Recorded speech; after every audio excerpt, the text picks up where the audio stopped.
Good morning. I guess we'll call this meeting to order. We'll allow Director Wong to read the preamble. Thank you. Good morning, everybody.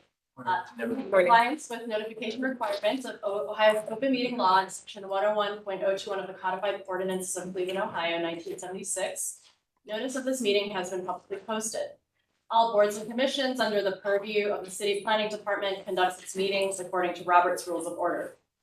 Actions during the meeting will be taken by voice vote.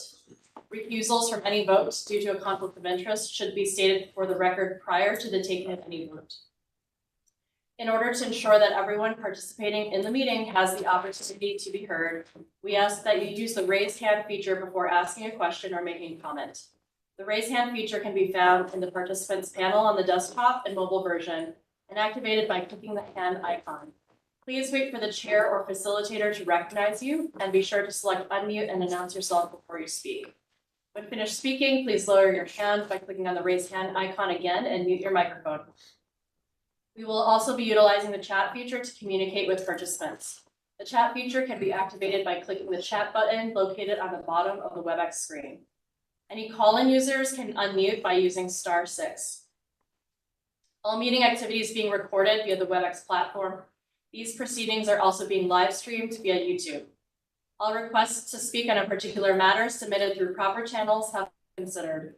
We've also received emails from those who have provided written comment on a particular matter. Proper channels for comments are listed below. Communication with members of this body must follow proper channels for consideration. Any comments received by the Wednesday 12 p.m. deadline are collected by City Planning staff and disseminated to Commission members prior to any scheduled meeting. You'll see listed the proper channels for public comments, including emailing cityplanning@clevelandohio.gov, calling or leaving a message at our department number, or sending a letter or dropping off comments directly at City Hall 601 Lakeside in the City Planning Department. A little bit more about procedures for those who may be new to the process. So the chair, who is August Fluker today, he will call each agenda item, and then each applicant will be invited to proceed through their presentation. Each presentation should be completed prior to questions and comments from the commission in order to facilitate a smooth presentation. Once the presentation has concluded, the chair will ask planning staff to summarize design review committee recommendations and any public comments received. The deadline for public comments is noon on the Wednesday prior to any regularly scheduled planning commission meeting, which we already discussed in the preamble. Staff will also identify any members of the public present and scheduled to speak.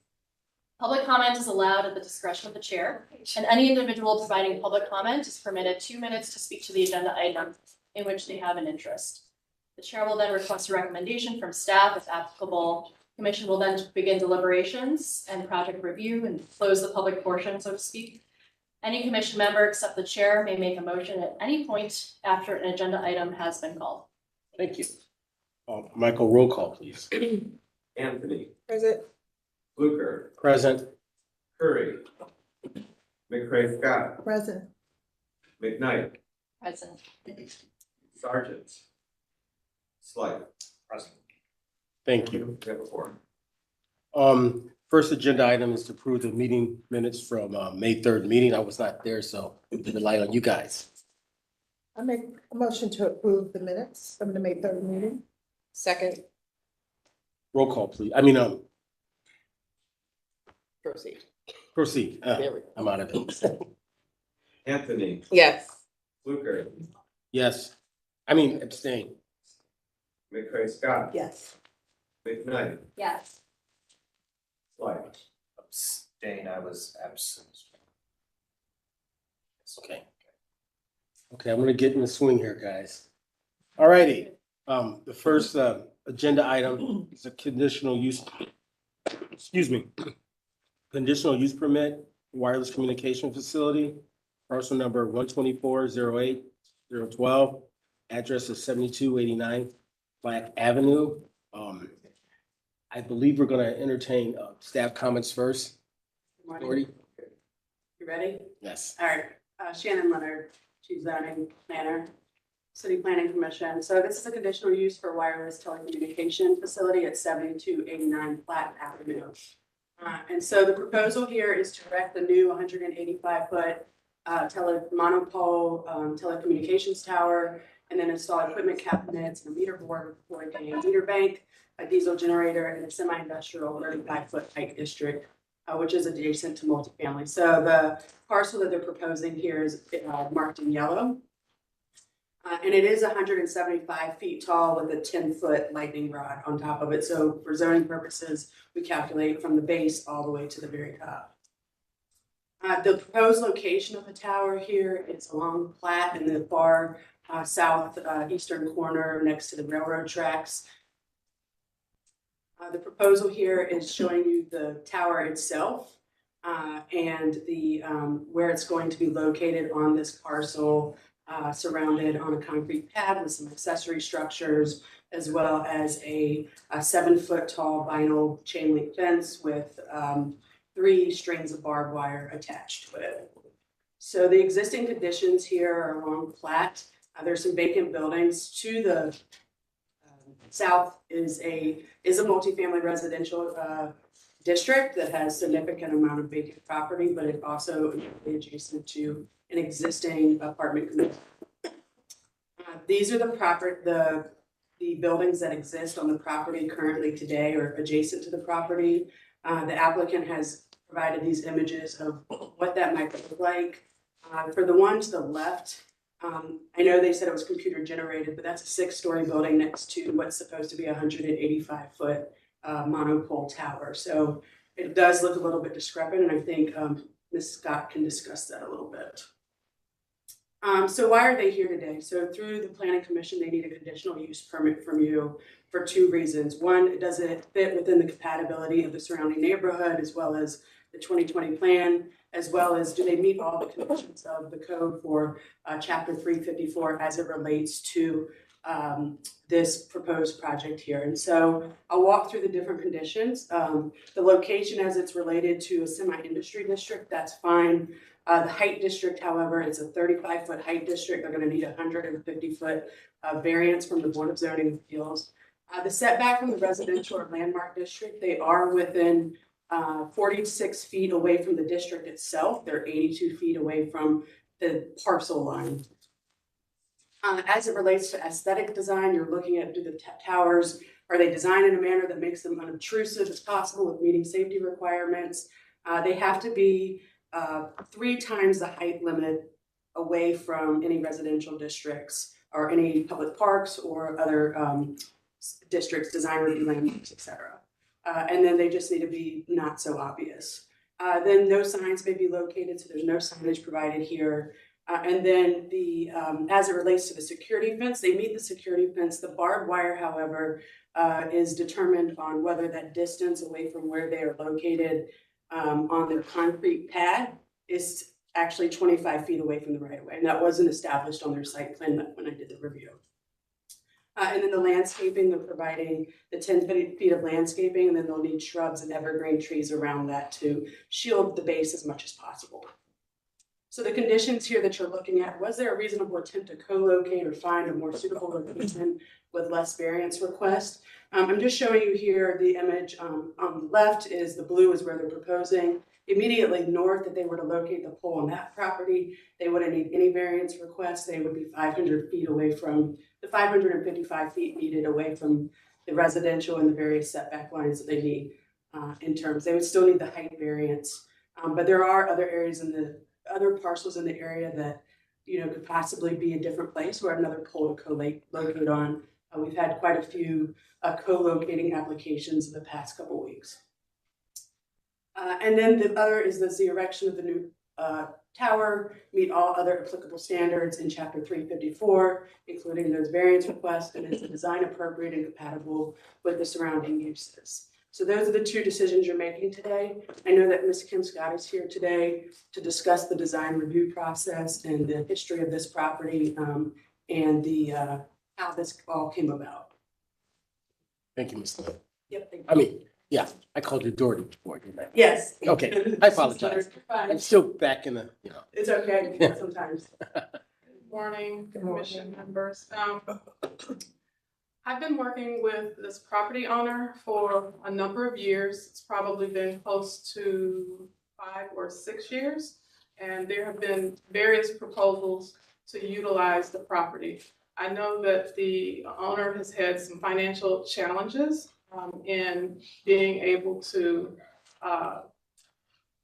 address the building, the structure that's on the property. I believe about 2 years ago, he received a brownfield grant to remediate any activity or issues related to the interior of the building. But there have been multiple proposals to reuse the building and to make the property active. I know that he has also communicated with the community and has tried to get some energy behind creating an arts district along East 71st Street. So here we are now, and the proposal to have this tower on the property, it kind of conflicts with, in my mind, conflicts with what it is, some of the vision that he has articulated in the past. One of the features that he has expressed was that he wanted to also create some kind of housing on his property. And I think that could be problematic. So at the design review meeting, I think the points that were made, and the committee decided to table this project because of the fact that they felt they didn't have enough information. They wanted to they wanted to get mapping done of locations of towers and compare the number of tower facilities on the east side and the west side and where they're located, as well as the distance between, or any distance requirements for locating towers. I had asked the team to provide images of other towers that might be the same with a different context, with other contexts, so that the committee would have a true understanding of where these types of facilities are located.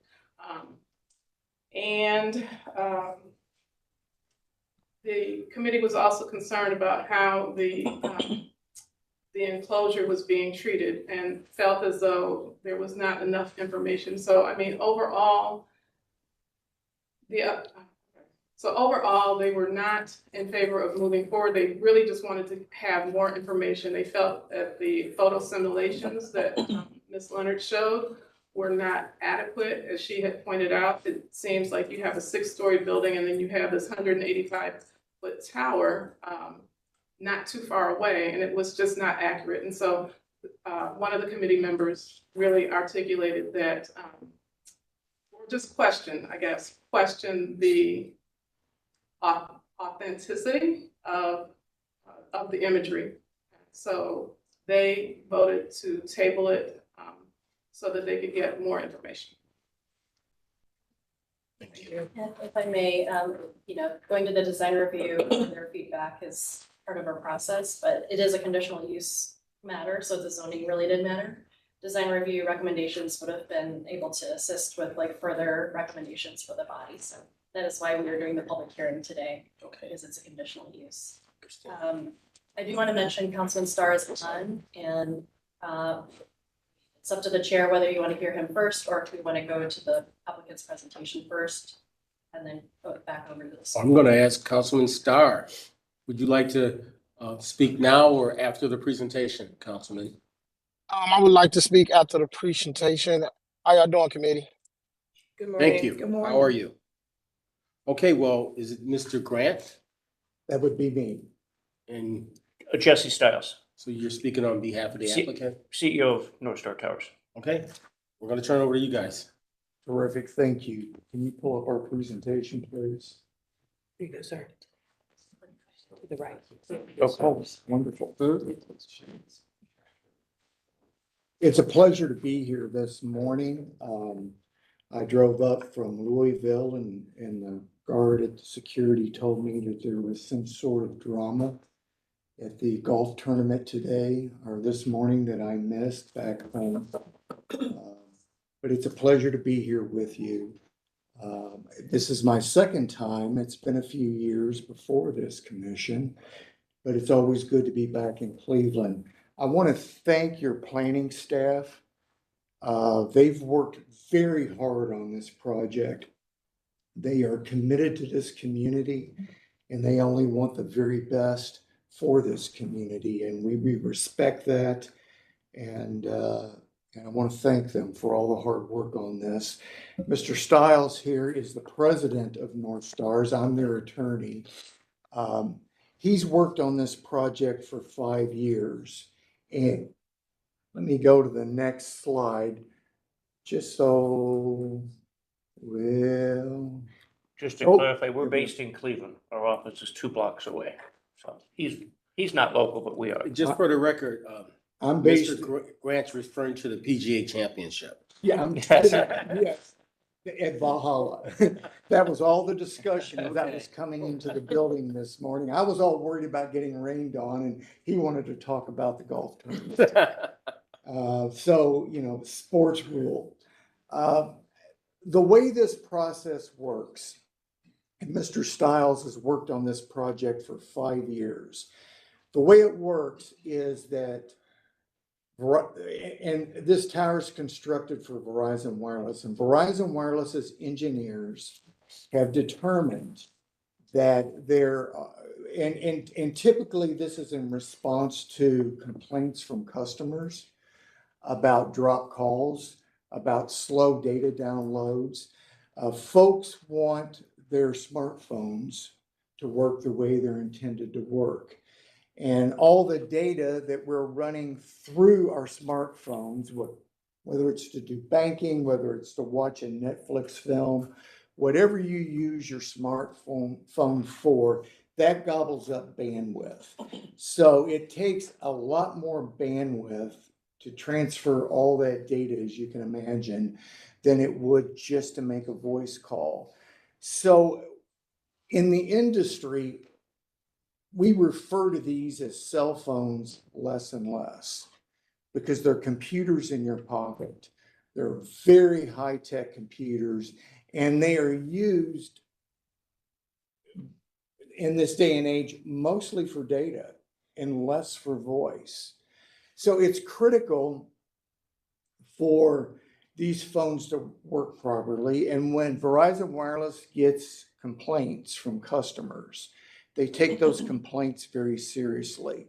And their engineers will go and they'll do things like do drive test studies, and they'll look at the area, they'll test the area to confirm that there are in fact service issues in the area, that there is a need for a new facility to take on some of the load of all this massive data that's moving through the system.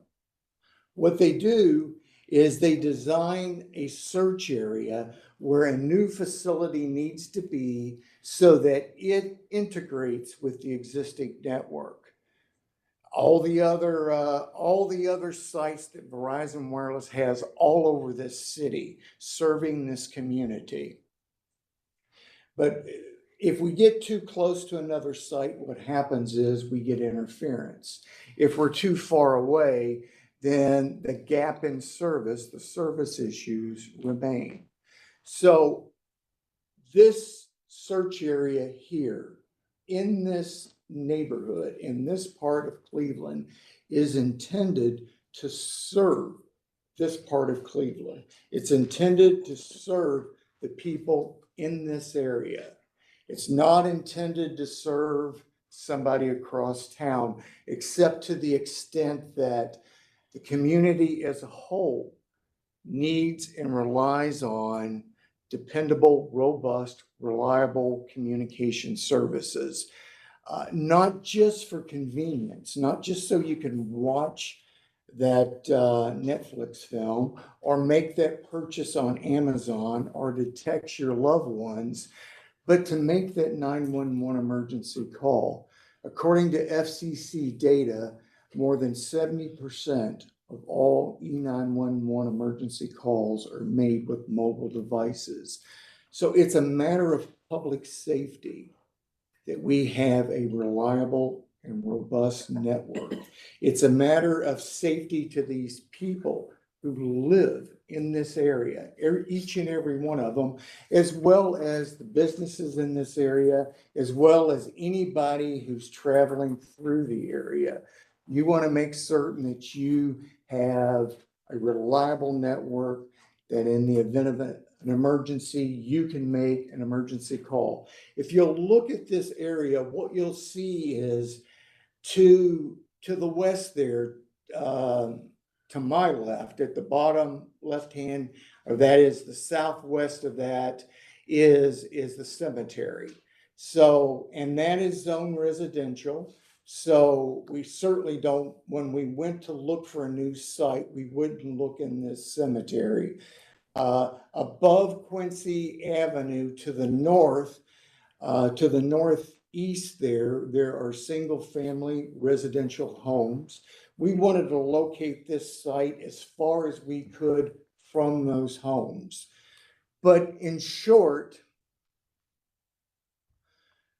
what Mr. Stiles did in the very beginning is that he began to work with the planning department. He looked at the zoning regulations. He looked at the requirements, all the requirements that were discussed earlier. He looked at the zoning map to find a zone where towers are permitted, as they are in industrial zones. Your zoning regulations permit towers as a conditional use in an industrial zone.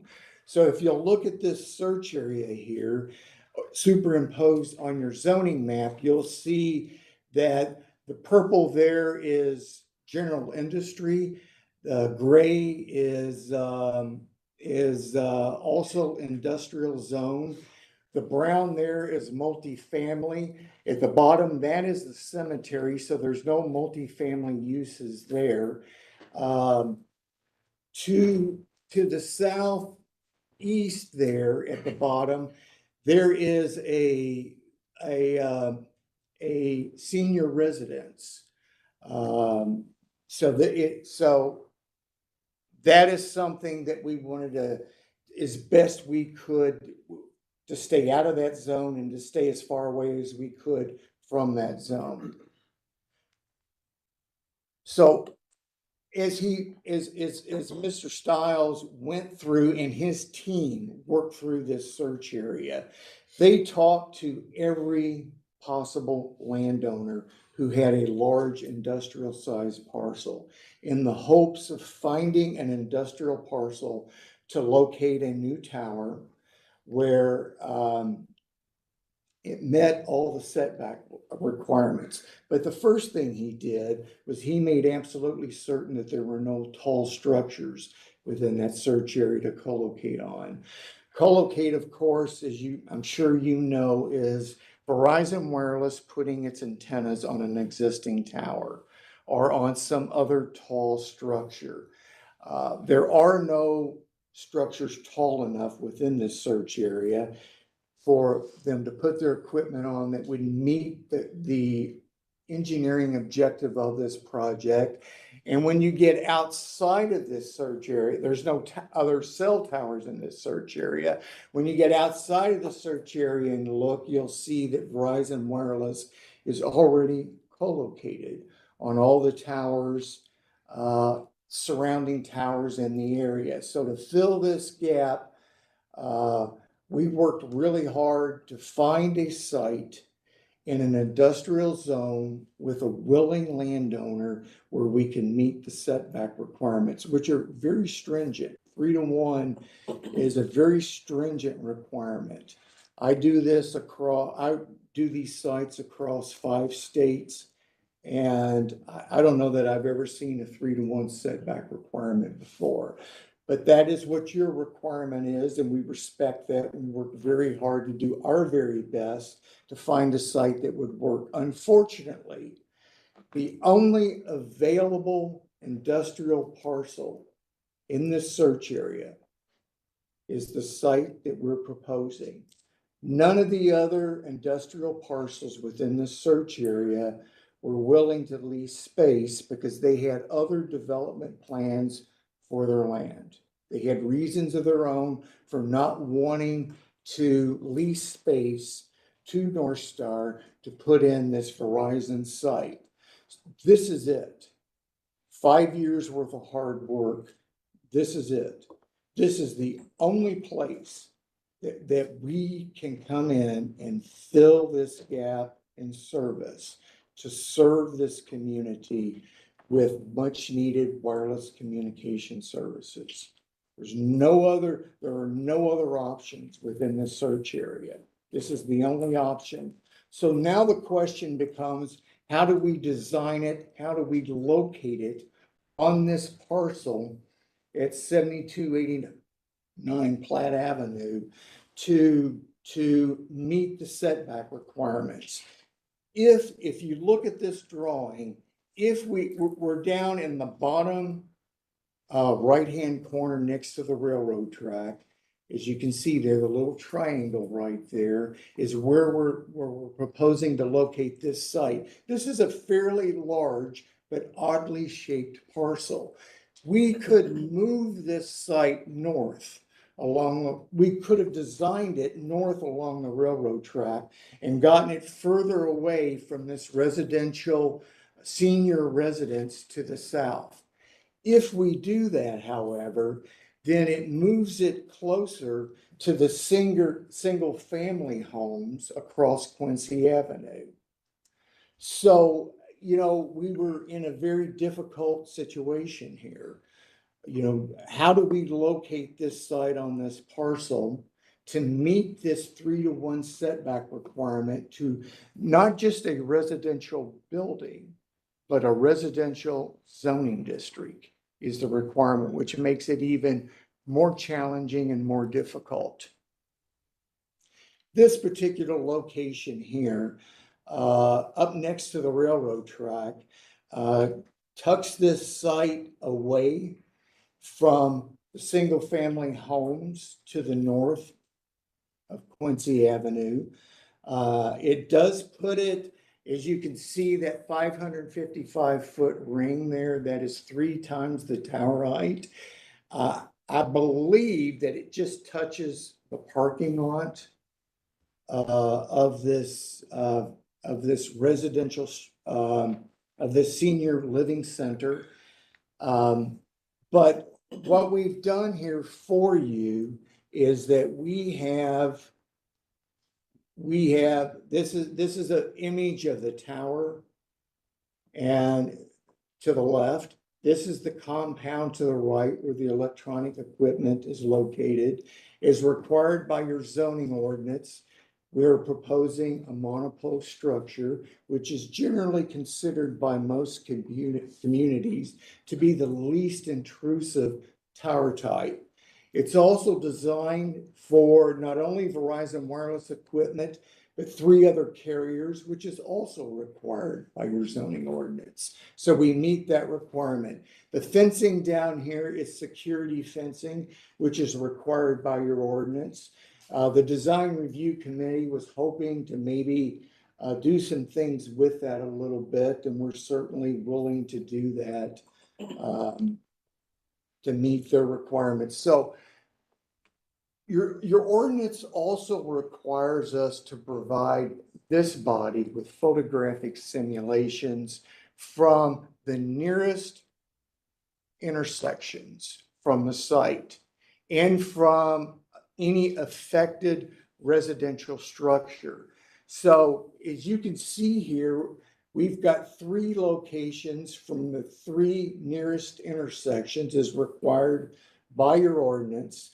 And the one to the south down there is right in front of this senior living structure. So you've already seen a little bit from staff's presentation what it's going to look like. This first shot is taken from 71st and Platt, where the cemetery is. This will be the view from the cemetery. So anyone visiting loved ones in the cemetery, if they happen to look up and look in this direction, this is what they're going to see along Platt Avenue. The building on the left is an empty warehouse that the owner is hoping to to restore and reuse, repurpose. The tower behind the building is, as you can see back there. So from the perspective as required by your ordinance, from the cemetery, this is what the tower will look like. To the right there, the green space is the beginning of this open field. There's a large open field between this site and where the senior living center is. Our second photographic simulation, also taken from the nearest intersection. This one would be to the west. The building, and this would be 79th Street and Platt Avenue. And the building that you see there is a truck repair business. I do have a question. Yes, sir. How many feet away are we talking where, this photo's been taken from? I don't know the answer to that. What we did was did what your ordinance told us to do. So I don't know the answer. It's my recommendation, because it's really hard, is a lot of times when we do a lot of historic projects, you have to do sightline studies. Sure. The sightline study creates some baseline criteria. And that criteria is the distance away you're viewing it from a public right or rights of way, the height of the actual other elements in and around that, so we can judge. It's really hard to tell, in my professional opinion, what the scale of this thing might be, because I'd have no other reference. So, We're not opposed to working with. okay, with I you just on wanted that. to point that out. I think that's. We one just of did what the challenges. ordinance requires in these locations. We didn't pick locations of convenience or that we thought would sway any reviewer in any way. No, I'm not questioning the Yeah. location. I'm questioning the content of your Understood. presentation. What this shows you is that an adjoining land use is this truck repair place, and this is what they will see from their point of view. The prior one was from the point of view of the cemetery. This next one here is taken at the intersection of Woodlawn and 75th. This is in front of the senior living center. This is the next intersection on that map that I showed you. Again, we took it from the locations required by your ordinance. In this particular instance, the tower, from this perspective, the tower is behind the tree. Now, we all know that if you are on the back side of that senior living center or looking out a rear window, you're going to see the tower, okay? But we took this from the location required by your zoning ordinance, in full compliance with your zoning ordinance. So anyone traveling along Woodlawn at this location, the trees are going to block it. Well, we only have those lush greeneries for like 2 months in Cleveland, so the balance of the year. Are you wrapping up here? Because I'd love to get This some this is my last slide. We worked very hard. Worked 5 years on this project. This is the only available location to provide necessary and essential public utility infrastructure to this community.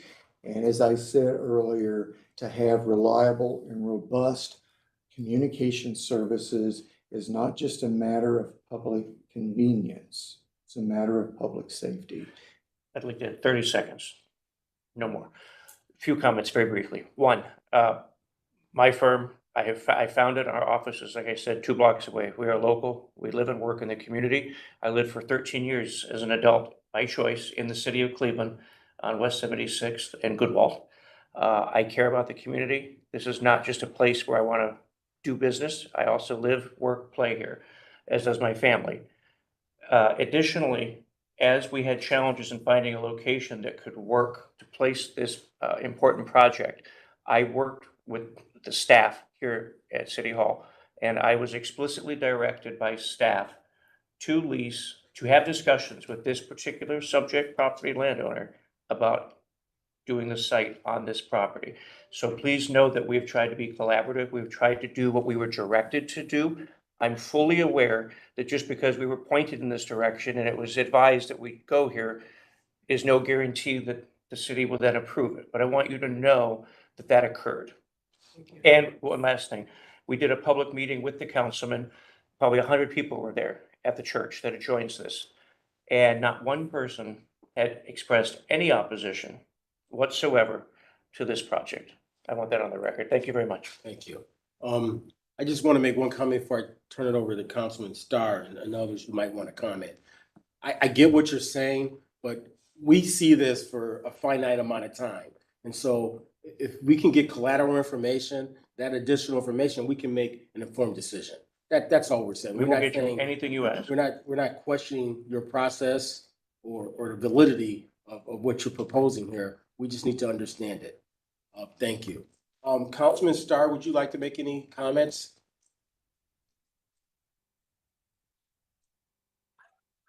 Yes, I have a couple of different things I would like to talk about this project. First, thank everyone for this presentation. Special thanks to city planning. I know about the last 2 to 3 years, Kim Scott has been working on this, and obviously we had an election come on, and then I was joined on, and Director Joyce joined as well, and then also now having our city planner Kenya on this project. So my number one thing is, yes, I've been a supporter from the initial start of this project. Just understanding the demographics and the infrastructure in Cleveland when it comes to technology, as well as just the internet and having access to the resources that's needed for the residents, is always one of my top priorities. But a number one thing that is always I focus on as well is making sure the safety is right. So within this way this setup, what Mr. Styles and them are trying to incorporate is from to anyone, is this location a good location that can be ensured that we have the insurance in place that allows us to do this? Or do we need another location? I just want to make sure I understand completely what needs to be done, if this is the right site or not. Like we said, we did have a community meeting. We did have a lot of folks there. A lot of residents were in support of this, but also I always have to take my activist hat off and also put in my council hat and think about the actual true reality of what is going on. Meaning thinking about if something goes wrong, tower comes down, is everything in place? Because I don't want to be on the news with the one having somebody bring up this video and said I supported something and it was not in the right area. So my question is this a good location? Is this something doable? Can we get it here? Or what should be actually the focus? So that's just to the committee. Thank you. Is there any further comments before I hand it over to the dais here to deliberate? Sure. Throughout the course of the dialogue with Mr. Stiles and looking at this site, and yes, I did suggest, because I guess there was another site you were looking at prior to this particular site. Thank you. And so I did suggest perhaps he should contact the property owner to look at what opportunities may be available on this site. But I also remember suggesting that maybe the pole should be placed in a different location on this site, to the northern portion of the site. You remember that conversation? As my counsel has mentioned, we were caught in a difficult proposition of keeping away from single family or multifamily. And generally, in my experience in zoning, which I've done for 25 years, generally it's hierarchical. Generally, multifamily is treated as more sensitive than multifamily. As a condition of approval, and I understand we're not at that point, but I just want to say that we would absolutely entertain moving this site to almost any location on this property that the city deems more appropriate. We genuinely thought that tucking it in the corner near the railroad tracks, near the green space, would keep it out of the way from future development and keep it in a place that was reasonably secure. The wireless carriers, and we work for all of them, not just Verizon, have a major problem with theft and vandalism at their cell sites in all sorts of places, on mountaintops, in inner ring suburbs, and in ex-urban areas. It's a thing. So having said that, that's what we were trying to meet multiple objectives. We thought this proposed location met as many objectives as possible, knowing we could probably not ever make everybody perfectly pleased. But just know we are very genuine in this. We want to make this project happen. We must make it happen. Verizon has an FCC obligation to improve service where it is not strong. And the other carriers also have weak service in this area. I can tell you anecdotally, there are no cell sites nearby. So I can, with strong industry knowledge and expertise, of which I am a longtime member, the other carriers are all but certain to go on this site eventually. And you will avoid the unnecessary proliferation of additional towers by placing one that's of sufficient height and location that the others will also be able to utilize. Thank you. Thank you. Okay. The chair, for procedural purposes, we checked to see if there are any other public comments for the zoning matter. Okay. Or against.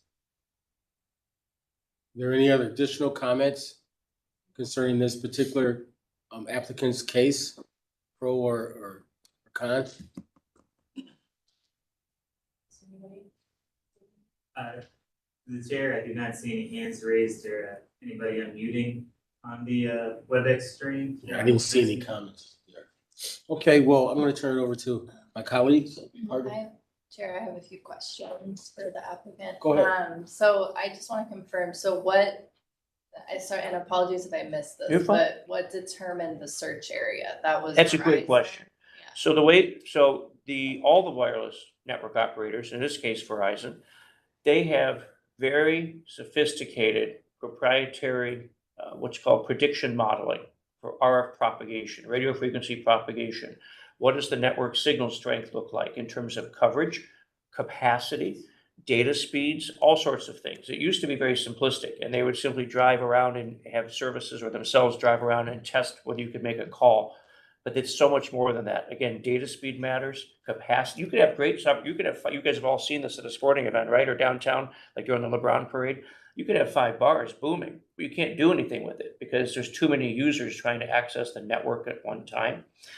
So there's a lot of factors. It's very sophisticated. A site like this will cost nearly $1 million between my cost to build the structure and Verizon's cost to place their proprietary equipment on it. So the decision to build a new site is taken very heavily, and they build as few sites as they possibly can. They're a publicly traded company, right? So they're always looking at trying to save cost and operate as efficiently as possible. In this case, it's been determined that a new site is the only solution that will solve the significant gap that exists in this area. And if I may, if you think of a wireless network like a honeycomb, these sites are all surrounding each other and they all fit together like a honeycomb. A cell phone is a high-tech walkie-talkie and with very limited range. So it communicates to the tower, and then the tower sends the signal from tower to tower to tower to tower, wherever it needs to go, across town or to LA or wherever you're trying to call.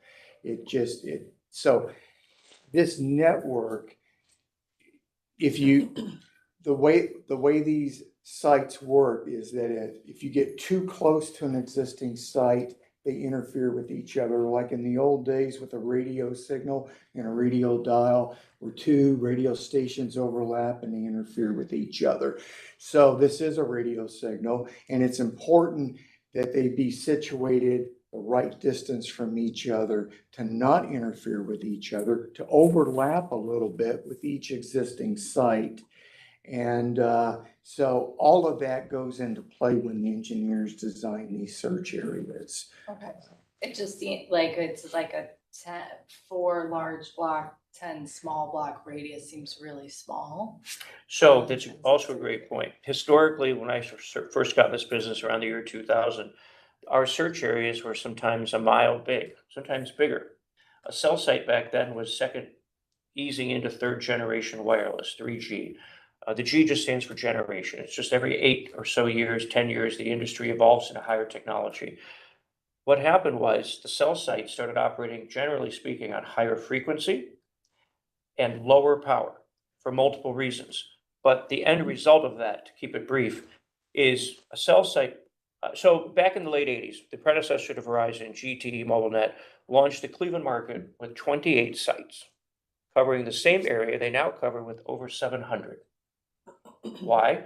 Because there's a lot more users, of course, but also because each cell site covers a much smaller footprint, in some cases far less than 1 square mile in a dense urban area such as this. The signal simply does not propagate and push as far, but it's a little more nuanced than that. When you have a lot of users, when everybody has a mobile device essentially now, the problem is, even if you can have a site that physically covers a larger geographic footprint, it would be useless, because if there's too many potential user handsets underneath that umbrella, you've created a network problem and people can't access the network reliably. So it's a balancing act of amount of area to cover, but you don't want to cover so much that there's so many handsets that the network doesn't operate properly. Does that make sense? So in rural areas, I have towers that are 300 feet tall on hilltops, covering large swaths of the map. I have other sites that are under 100 feet tall in dense urban areas where they have to be. So we're balancing a lot of factors. So I know ASR registration is required for towers that are at least 200 feet tall, and then there's some requirements related to vicinity of airports, just a general We question. run that every time we build a You site. do it. This site is not required to be lit by the FAA, nor is it required to be painted any obstructive color. Okay. So it should blend in with the urban landscape like so many other cell sites. You will go through the ASR. We already have. I mean, I already can assure you that there will be no lighting on this tower. Yeah, those were my I think questions. Councilman's life. Thank you. Mr. Stiles, can you, just for my education, explain aside from height, like the technology difference between this and like a 5G small cell facility? My Absolutely. understanding is that essentially there's like a conversion ratio of maybe like one tower like this would need X number of small cell facilities to cover the same area. Is that correct, or clarify for me? Ironically, Councilman, it's the exact opposite. Okay. A lot of folks over the last handful of years, have looked at small, and I'm not suggesting this is how you think, but there are a lot of folks that believe, well, small cells are very, very tiny, very unobtrusive, although sometimes they raise a lot of ire in some communities. Why can't we just, bomb the area with a bunch of small cells and not have to worry about a macro site? The interesting fact is, every small cell you see, there's, as you know, many of them in downtown Cleveland, they all have what's called front haul, not back haul, but front haul, which is fiber that goes back to the next nearest macro site. Those small cells are only small because they piggyback a lot of the infrastructure that's at a site such as this. So you could, and again, I'm not suggesting you're saying this, but just to help you further understand, it would absolutely not do anything beneficial for the Verizon's network to simply put in 20 small cells. They would have nowhere, there's no macro site, as it's called, tower or significant rooftop type site to have the fiber realistically route back to piggyback a lot of the hardware that is at the macro. Does that answer your question? Yes, follow-up question. I know I'm in the weeds. I'll explain if I need to.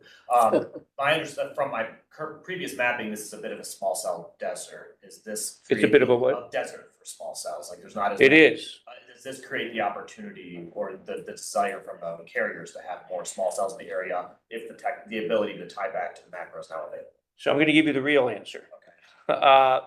Maybe, and here's why. I'm not going to misrepresent it to you. I could sit here and tell you, oh yes, they're going to put a bunch of small cells in, and it's going to mean there's going to be less need for macros 5 years from now. I'm never going to be back before this board. I can't say that. What the industry has found generally writ large, and Verizon in particular, is that the small cells are highly effective in extremely dense areas. So if you're immediately downtown, you're a sports venue, or let's say outside the city of Cleveland, you're at First and Main out in Hudson or Crocker Park or something like that. It makes a lot of sense. We have a very large number of people in a very small geographic space.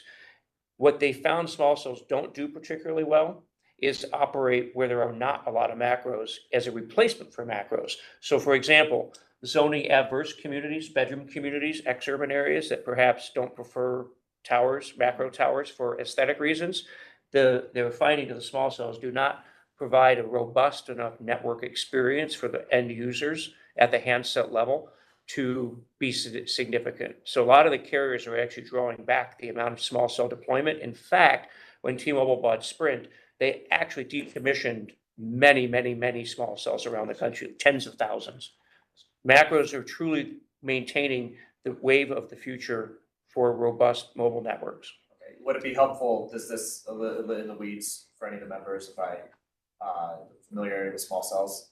I guess here's my concern, when I joined, up on here, that's a small cell, people don't know what it is. And when I joined council in, late 2019, these things started popping up all over Ward 17, not exclusively Ward 17, but that's where I noticed them, in people's tree lawns. And, essentially people were coming home one day and there was a new pole in their tree lawn with this thing up top. There were a lot of them. And the explanation that I got at the time was from someone who works in a position similar to Mr. Stiles, was that the city's height ordinances related to macros was creating a situation where in order to meet the coverage area, they were having to have more of these because they couldn't go up as high, so you need a density of them.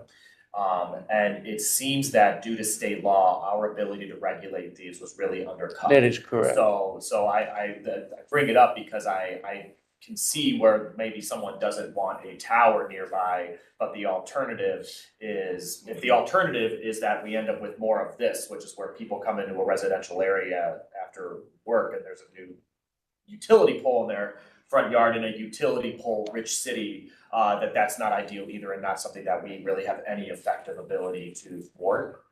So I guess I bring it up because I want to make sure that we understand like the totality of like what could be the consequences of a decision, a yes decision or a no decision. So Councilman, to amplify that, and again, I want to have high data integrity with this body. I'm not going to name the communities, it wouldn't be appropriate, but I can tell you there are absolutely situations where I've had a customer say, okay, we got denied in zoning, or we can't find a willing landowner. There's some barrier to be able to place a macro site. Now we will progress to do small cells. That is the next step often. I just didn't want to sit here and guarantee it to you that they would. So I'll stop, but I guess in closing, I appreciate that we don't want these in residential areas, but the alternative is that we could actually proliferate things in residential areas. That's absolutely accurate. We're not doing a good job of finding locations that are less. And this is why we want to work with you, even within this parcel. We want to work with you. The ordinance in Cleveland is exceptionally stringent, as my attorney has mentioned to you. I've done this all over the country for a very long time. A 3-to-1 setback makes it exceptionally hard to serve the actual users that are in the community. These are no longer good. I'll make it really quick, sir. Okay, now we've gone over I this. understand. Okay, all right. Well, the users are It's in my head, not oh my just God. on the freeways. They're in homes. So you don't even meet a 1-to-1 setback, So. right? You're only 46 feet. So proposal 1-to-1 setbacks are probably more common, correct, in zoning codes, I guess. Well, what we often see is 1-to-1 from a residential structure. Right. And this requirement is 3-to-1 to a zone, which is even, if you think about that, because we're more than 550 feet from this structure. So we're more than 1-to-1 from the structure itself, but your ordinance is pretty stiff. And I would also respectfully submit to the city of Cleveland, and I believe very strategically and very intelligently, has retained a lot of residentially zoned properties on the zoning map very intentionally to make it so that projects such as this, and not just these types, but have the most highest possible standard of review. And also, as we all know, a lot of the zoning map was put in 100 years ago, and Cleveland, Milwaukee, Chicago are renowned in zoning case law for how much their residential parcels surround commercial land uses. It's a known thing. So it gets very challenging. Thank you. Mr. Chair, I just want to know, Councilman. I see. I'm gonna get to Councilman. I want to make sure I'm good. Ms. Anthony? To the chair, to Shannon, I just had a quick question. What is the zoning for the green space that I think it's on 79th and? So that's what I wanted to talk about, because I know there's been a lot of conversation here about the talk of technology and the need and where was the need and how is the need. And single family versus multifamily, but everything south of here is zoned multifamily. And I think that is a massive amounts of vacant land when we talk about infill housing needs and bringing housing affordability, everything with the form-based code. Again, the conditional use here is not around the technology itself, but it's around the fact of the matter of, do they meet chapter 354? The reason why we have a stringent drop zone is because there is residential surrounding commercial, and a lot of our structures are old and historic. As it relates to, if any infill housing comes there, they're now gonna be out of conformance with the tower if that tower is approved. And within that drop zone, and potentially would prohibit it from being built. Thank you. We had that with the West 11th case where homes couldn't get financed under traditional financing because a tower had been built, approved next to their home in a semi-industry district. Thank you, Thanks. Ms. Leonard. Councilman, Ms. McCray, Scott, do you have any comments? I'm good. Okay, Councilman Starr, I see your hand is up. Just some clarification. I will support this initiative. You know, if we can increase the network capability, it can also increase the amount of businesses that come into the neighborhood. And I've definitely put that question in the chat, like, what's the difference between this location than the towers that are located on like 91st and Kinsman?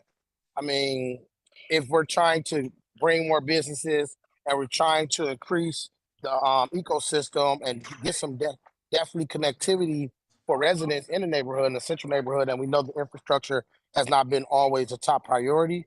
If this is some way, opportunity to help with that connectivity in my neighborhood, obviously we all on the committee understand the neighborhood of Ward 5. I just wanted to let you know that I do support if we can do this, but it has to be done right. But right now I don't see no houses in the location right there that's going to be built. But I definitely see it as a way to be able to help it. If there's like no health danger to the residents of Central, then I think the tower is fine. I definitely think this is something that needs to happen. Just so we can be able to have a better ward in Ward 5. Thank you, Councilman. I'm gonna make one quick comment, then we can entertain what we would like to. I would like to handle this. Question. Yes, sir. This is for cell service only. Yes, sir. Yes, it would be available, though, if for some reason, like the city needed to utilize the tower for any particular purpose, we could have a conversation about that. I don't know what direction you're going with that line of questioning. I'm gonna make some social commentary because I always do. Okay. This is wonderful, cell service, but we have a huge digital divide in the city. And folks need internet. And I wish we would approach you and all the other utilities and cell phone service and cable folks, figure out how to bring internet that's actually functional and fast enough to allow people. I'm not done. I'm not done. I just wish that were part of the conversation as well, because a cell phone is not a computer. I'm sorry. You ever try and fill an application out? If this is the only means of access one might have, it's unfortunate because they have to huddle around libraries and things to get a signal. So all I'm saying is, this is great, but I hopefully we expand this to make sure that we're covering these underserved communities properly. Thank you. Sure, respectfully, all of the wireless service providers that are customers of mine on this site all have internet at home products that they sell and offer to their customers. So there is absolutely a internet component to the service that is provided off of this site. I assure you of that. Okay. I wasn't hearing that. I was hearing. I didn't mean to talk over you. I apologize, but I just wanted to be clear. It absolutely would be a component to this. Thank you. Well, colleagues, how would you like to handle this, considering all the testimony and the fact that the committee actually postponed it, I believe, or tabled? Prior to me making a motion, can Director Wong repeat that this is approving a conditional use permit? What is the design review aspect? And do we need to include that within any approval motion of collaborating with staff or design review on design review portions? Shannon can comment and I can follow up with you. Yeah, so part of the conditional use here is for the site plan itself, but design review is required to handle the landscaping and the base of the structure, and make sure the structure is not obtrusive. Okay. I will move approval of the conditional use permit related to the siting with the understanding that design review will be further engaged on appropriate design review elements. We have a second?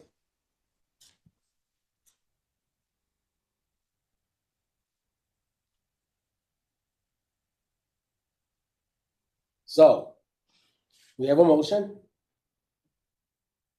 And we don't have a second, which means, Motion is not in front of you right now. For further Is discussion. there someone else who would like to? I'll wait, I'm concerned about these section 354 conditions. I think condition 1, that there was a reasonable attempt to co-locate or find a more suitable location seems met to me. But I'm concerned about the second condition, meeting the standards in section 354. I'm concerned about the drop radius and the proximity to residential zoned areas. I'm concerned that we weren't given the distance from right-of-ways per our condition chart here. I'm concerned about the 145 height, over the maximum height of the zone district. In light of those So- concerns, the applicant is willing What- to I'm sorry. table and come back with the information you want, if that's acceptable. okay, we're And I'll, deliberating here. yeah, We only have 4 choices, guys. You vote to approve it, you vote to disapprove it, you vote to table it, or you vote to postpone it. That's it. So we need to figure out which Right. one of those options we're gonna pursue here. and I think I find some of the images we were given suspect in showing the actual height compared to the surrounding buildings. So I'd be open to tabling, or we would table for more information, I think right? postpone might be more Postpone's more expeditious. Yes. for revised or a review of those images and more information on the distance from Happy to do it. right-of-way. I don't know if the group would be open to that. Second. That was a motion. I wanted to make a comment. I am not for this project, okay? I just wanted to be on record because I don't feel that the tower is in a great location. It should be placed somewhere else. Okay, we have a motion. Do we have a second? Second.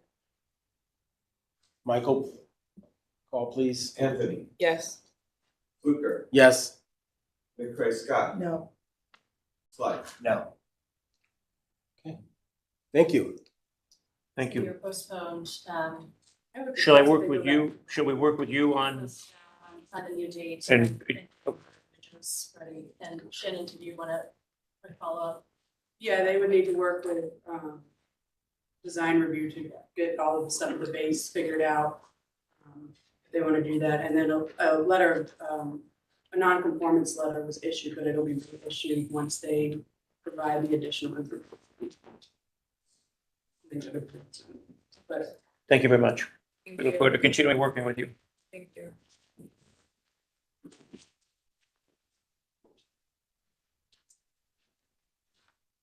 Okay, well, that was educational. I'm glad we spent time on it because I feel we'll probably be approached with potentially other towers in the future. So this was worth the effort and discussion, and I appreciate everything.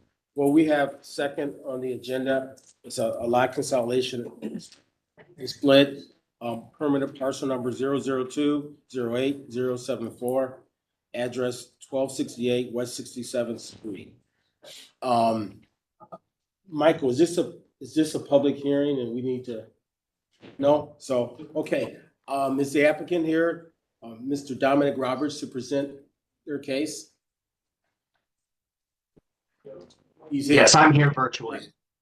Good, I just wanted to make sure you're here. Should we entertain any staff comments first before we proceed?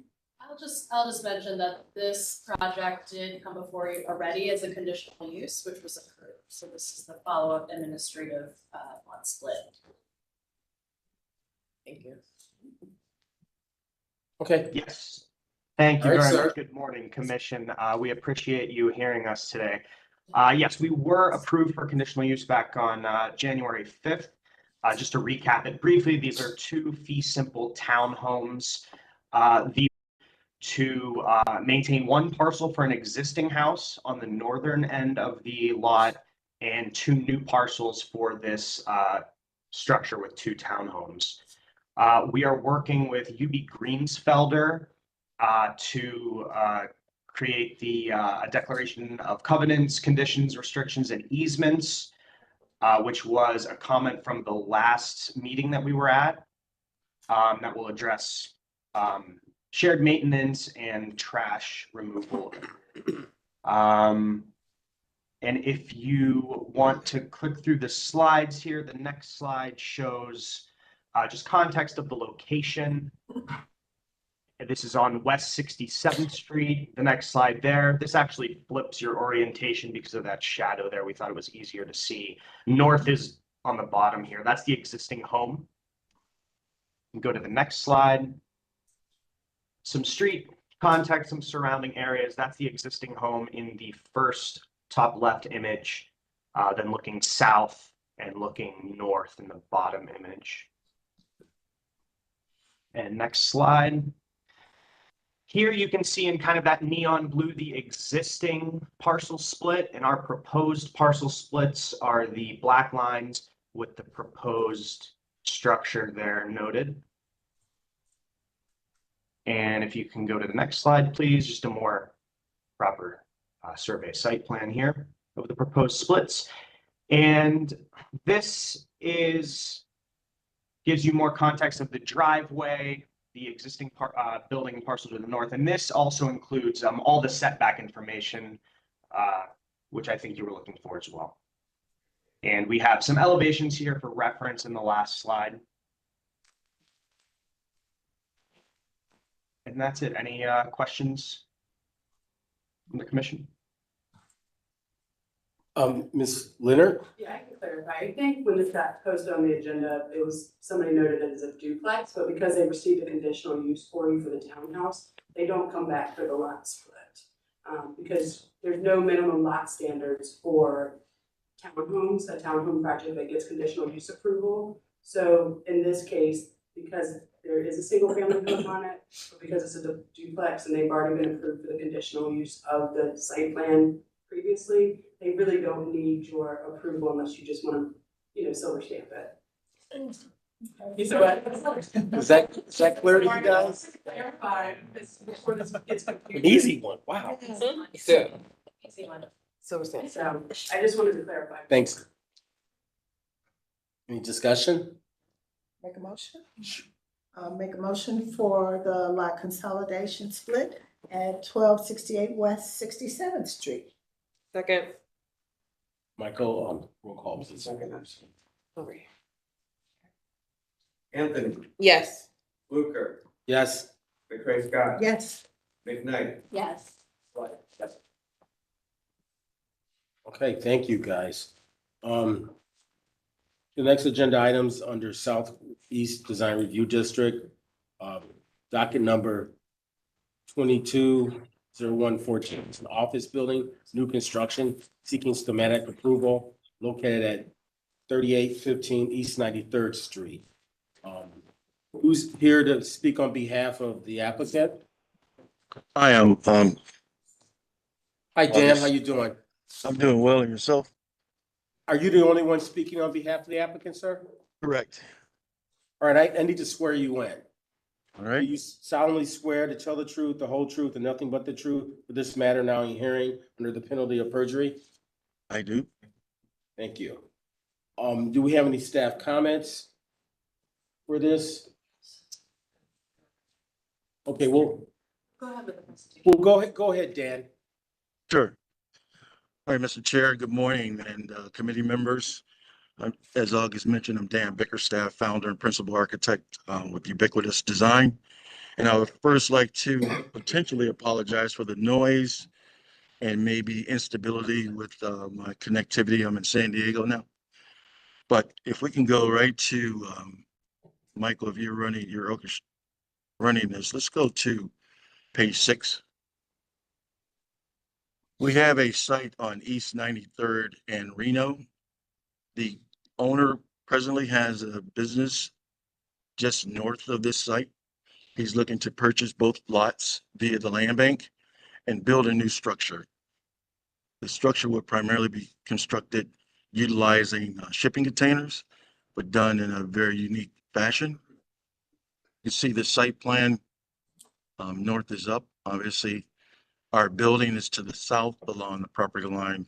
There's an existing church to the south that will be providing fencing around the property, and that's one of the items that we're asked to represent to the local design review committee.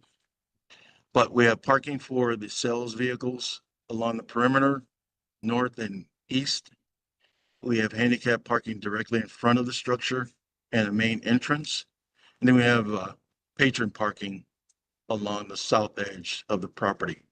As you can see, we have 2 aprons. One is existing on East 93rd Street, and sorry for the flights overhead, but my family's asleep in the room. But and then we also are enhancing the apron and access points along Reno Avenue. We have very robust landscaping, and there was a comment regarding our landscaping plan, and it was to continue the shrubbery, evergreen shrubbery beneath the canopy of the trees. So we're willing to do that. If we can go to the site plan, the floor plans, Michael.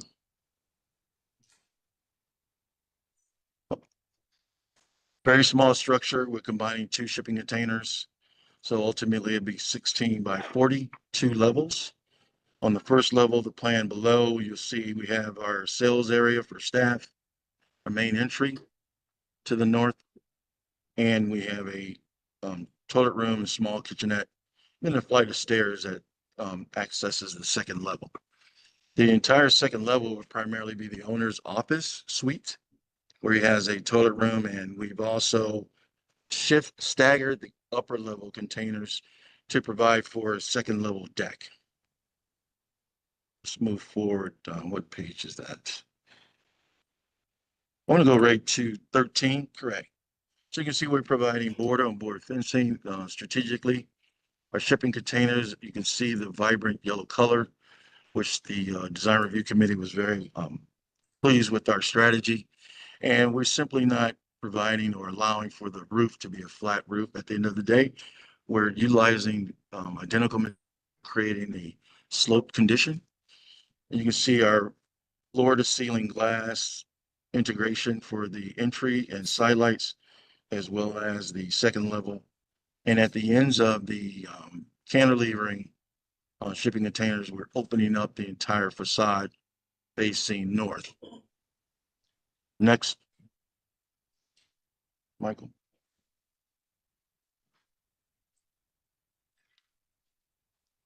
Pretty much standard sections. And the reason we're presenting before you today for schematic approval, we have our drawings in the building department hands, and they're going through the review process.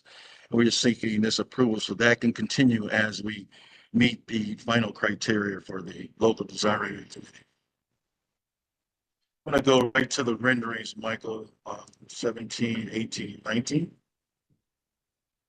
So this gives you a pretty dynamic view of what we call utilitarian shipping containers, but composed in a unique way. Again, we cantilever the second level to achieve the decks that will overlook a small park area for the staff. We have an enclosed trash enclosure. And, we have our mechanical system, our compressors in the back, which will be screened appropriately. Next.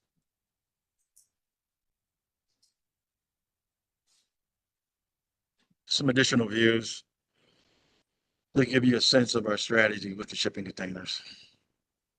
It's pretty straightforward design approach. As mentioned, the items that DRC wanted us to bring back were lighting, exterior lighting, site, as well as building. We're also to bring back a more detailed strategy with our fencing. We have board on board along the east and south, and decorative metal along the north and west. So we'll provide that information. And finally, we'll return with the signage program by another consultant. So I'll entertain any questions at this point in time. Do we have any staff present to present your thoughts? Hello, I'm a city planner for the area. I do like the design. I think it matches the box spot that's further down Kinsman Road. That area. I think that it fits in the context of 93rd, and right now it's just pretty much a basic like asphalt lot. I think that it adds some character to 93rd, and I'm gonna support it. Commission, any comments, questions? Mr. Chair, if there are no other design review comments, this may be one where you would give us authority to sign off for final after going back to the design review committee. I think that would be reasonable, considering where they are. There are some conditions in the design review. Okay. Right. That's Mr. Chairman, if I may. It's schematic design approval, which means that if they get it from this body, they'll be able to do site work, foundation work at the site. One of the conditions for approval from the design review committee was should the Reno Avenue curb cut to the west. Right. That is a condition of approval from them. If you were to include that in your recommendation for approval, then you have to be clear on that, because that would be a condition that they would have to do in order to get the authority for us to sign off on their plans. Thanks. So I just want you to be clear. Thanks, Michael. I appreciate the clarification. Any comments? I do like to make one comment. I'm glad we talk more about containers in this city than we actually construct, to be totally honest. Right, great. And I'm glad this is happening. I believe there's other things out there. Hopefully this will be something to help kickstart that effort. So. Mhm. And Thank you, Alex. Thank you. So I'll move to approve and approve with the condition cited by from design review, including the shifting the curb cut to the west for Reno Avenue. Do I have to discuss? Process-wise, if you do want it to come Yeah. back to staff after the next design review for final, Right. we can sign. Give Okay. us the. And then, the motion also includes giving staff the authority to sign off after design. Thank you. I second. Roll call, please, Michael. Anthony, Yes. Fluker, Yes. McRae Scott, Yes. McKnight, Yes. Swat. Yes. Good luck, Dan. Thank you. You guys take care. Appreciate it. Okay. Motion carries. Alrighty, moving along, but we have Near West Design Review District, docket number 23036. The Brevier Townhome New Construction seeking schematic approval at 1831 Brevier Avenue. Can you guys mute? We're getting feedback here. I would like to point out that the planning commission granted conceptual approval on this on February 16th, 2024. Do we have the applicant who's going to be presenting the project available? I need to swear you in. Good morning, Steve Ciceretto, the architect, Oh, Steve, I'm going to swear you in. virtually. Do you solemnly Right. Do you solemnly swear to tell the truth, the whole truth, and nothing but the truth for this matter now in hearing under the penalty of perjury? I do. We're getting some feedback. I don't know if that's you, Steve, or not. Excuse me, the chair, yeah, that is coming from Steve's microphone. I would suggest, I'm gonna mute him right now just so we could hear it clearly. So I would suggest, Steve, Mr. Ciceretto, that you mute your microphone at the time that the commission is speaking, and then unmute your microphone when you're gonna start speaking again so that we could have a fluid meeting here. Thank you. Is there staff available to present, or we're gonna hear comments afterwards? Okay, Steve, go ahead, please. Good morning. Sorry about that feedback. I'm not sure what's going on there. We usually don't have that problem, but We're here today to present the schematic design phase for the townhomes that were previously approved in February over on the south side of Brevier Avenue. So this zoning map indicates the owner, who, by the way, is available if we have questions for him, Casey Marks. We're dealing with the south side property, which is in that two-family B1 district. He owns actually both properties, and if you recall, we were going to be planning to do that's townhomes on the south side, and then in the multifamily, a small apartment building as a second phase. But we're really here just to talk about the townhomes today.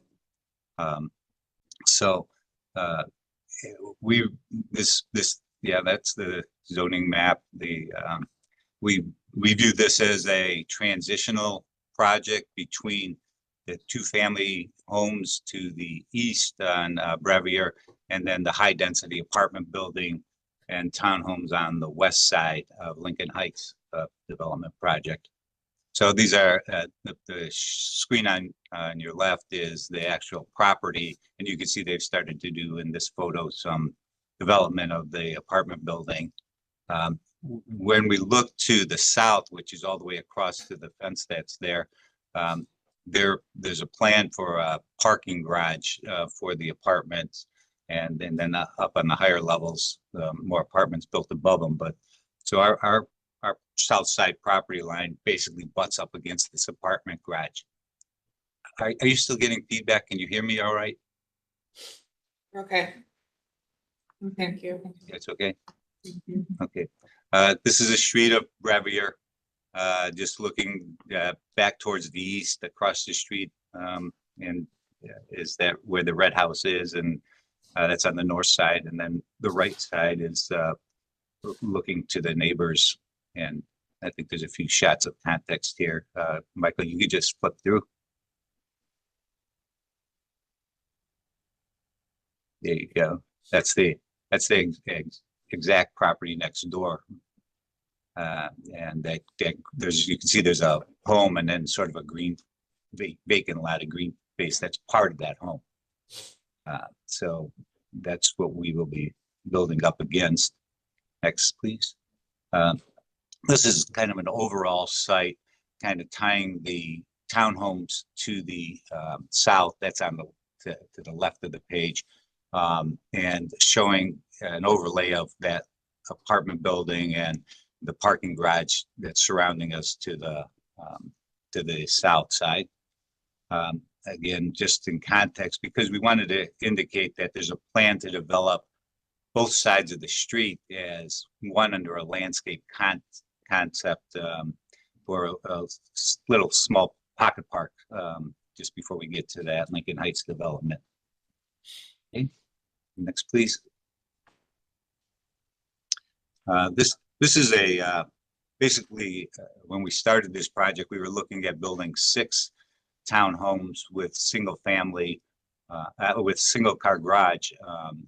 And as the project developed and under the guidance of the local architecture review board, we came to the conclusion that really this is better suited for 2-car garages. So parking becomes all basically on site, where 1 car would be normally required. It's a 3-story, basically a 3-story building with garage and a bedroom or office, some first floor use. The main living's up on the 2nd floor, the great room and another bedroom, and then the rooftop deck with a little bit of a bedroom or office up above. If you go to this was the original concept, just for reference. It's showing the single car garage, and so you can see it's a much less dense project, but works better. Sort of a typical elevations here. The west elevation is the main entrance court, and when we went to the architecture review board, the local architecture review board, we discussed the possibility of adding some change of pavements in that drive so that we can have a 4-foot walk. So that's not really indicated on these drawings, but just wanted to let you know that we're changing that color of that concrete and probably the paving texture. But this is the landscape plan for the street. And you could see part of the concept is to maybe have a bike rack on this side of the street for bike storage, and across the street a bench. And there's kind of photos of what we were looking at for that, along with the landscape development plans for some flowering trees and smaller scale trees that are appropriate for this development. And so I think that is just an overall concept where down the line somehow that apartment building will tie in to the metal and cement fiber siding and the that white stuff is on the 3rd floor. So we're trying to blend several different colors to break the scale of the building down. But from the street side, it's basically the width of the single family homes that are, or 2-family homes that are on that street already. And I believe that is all we have for you, unless you have questions. Thank you, Steve. Any staff comments? Can you mute, please? Thank you. Brittany is online, I believe. Got any additional staff comments? Through the chair, I actually do not see Brittany Pavone, the neighborhood planner, on currently. Okay. You have any comments, Director? Okay.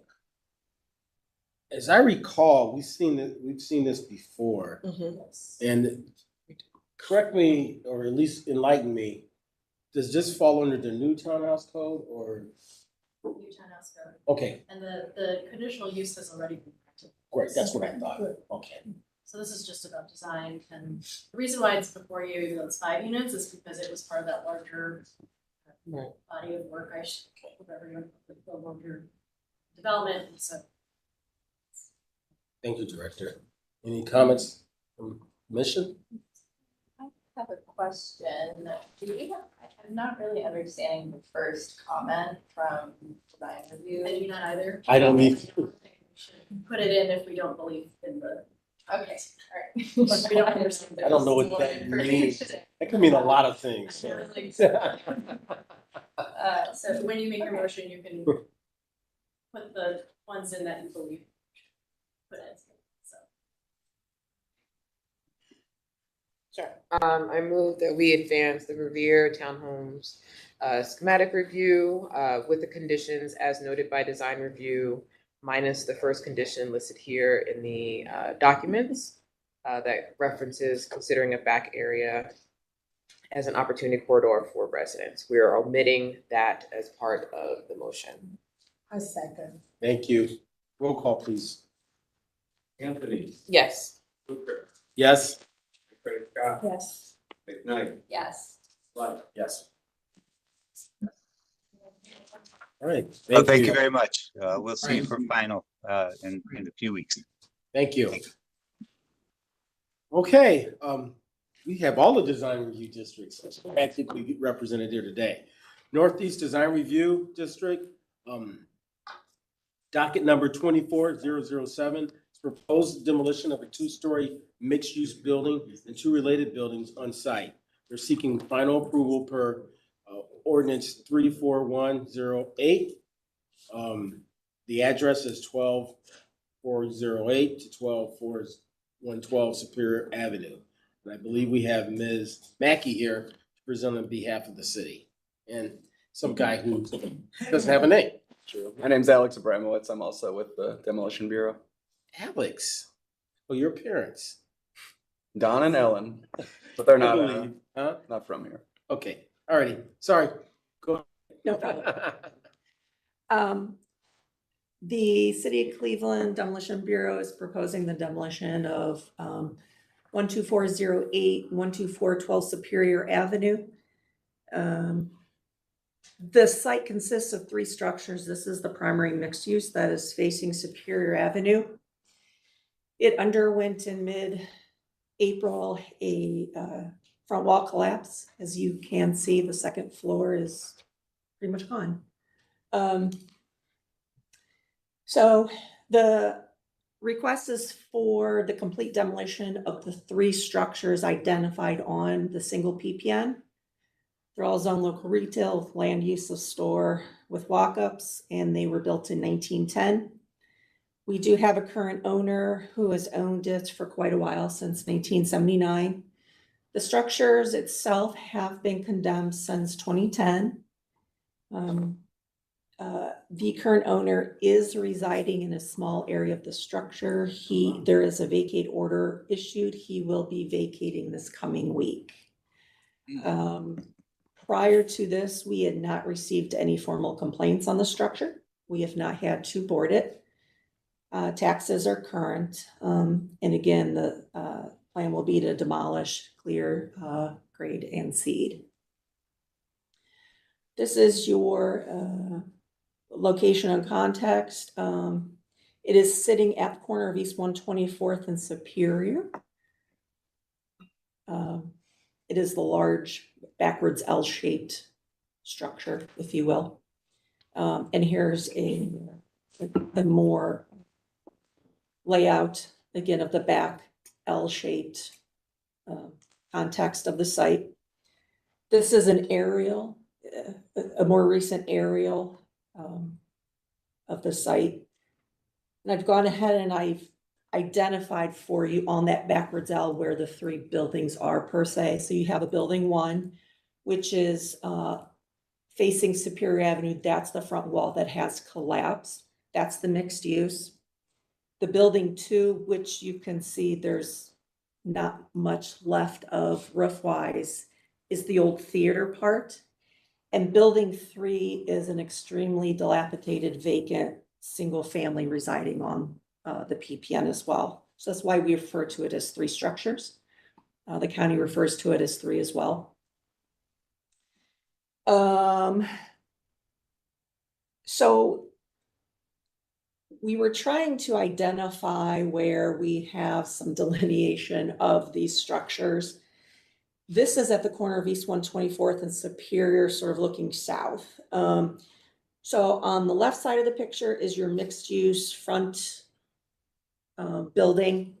Where that red arrow is sort of that shared wall that breaks the front mixed use with the theater area, if you will. That brownish gray door below the arrow is actually where you can enter to go to either sections of the structure. These are standing on East 124th. The left side is the front half of the building. The right picture is sort of the back of the building.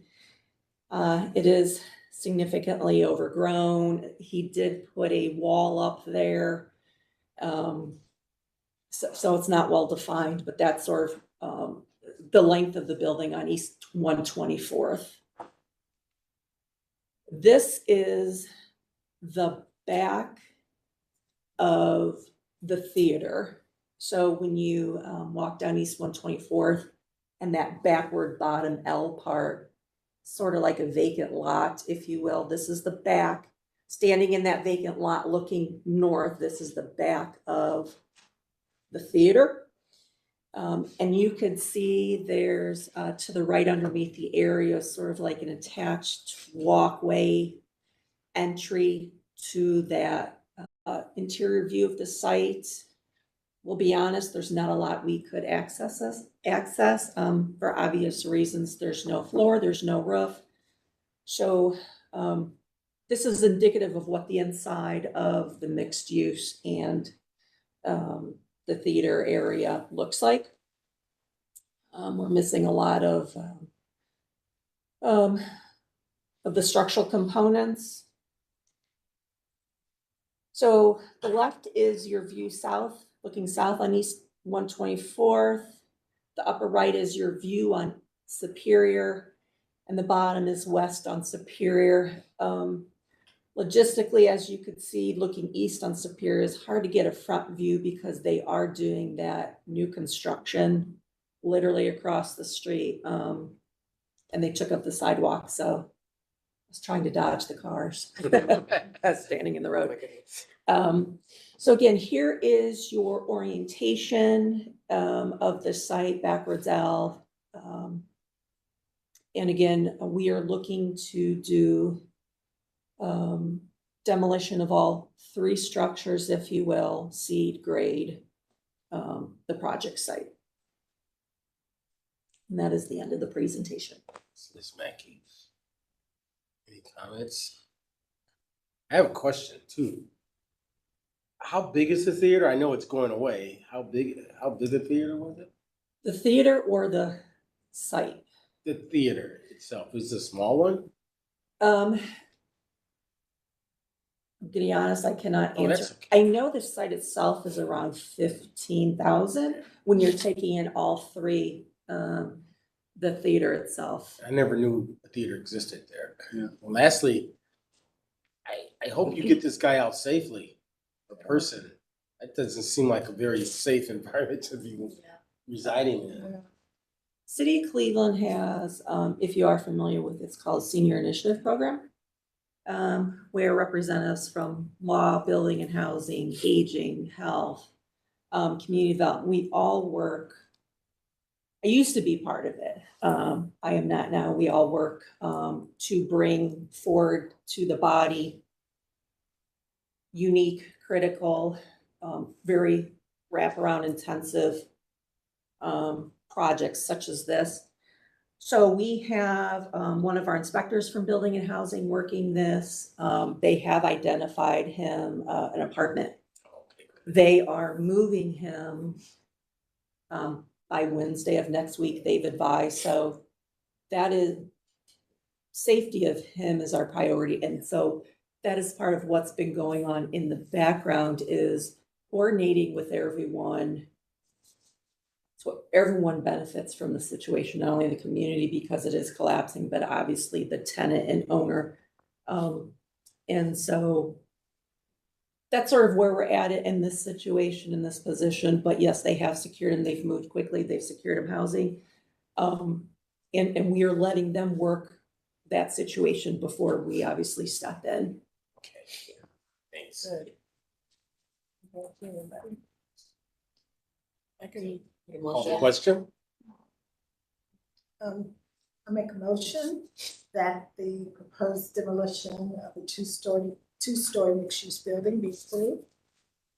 Second. Roll call, please. Anthony, Yes. Hoover, Yes. McFetrich. Yes. McKnight, Yes. Slug. Yes.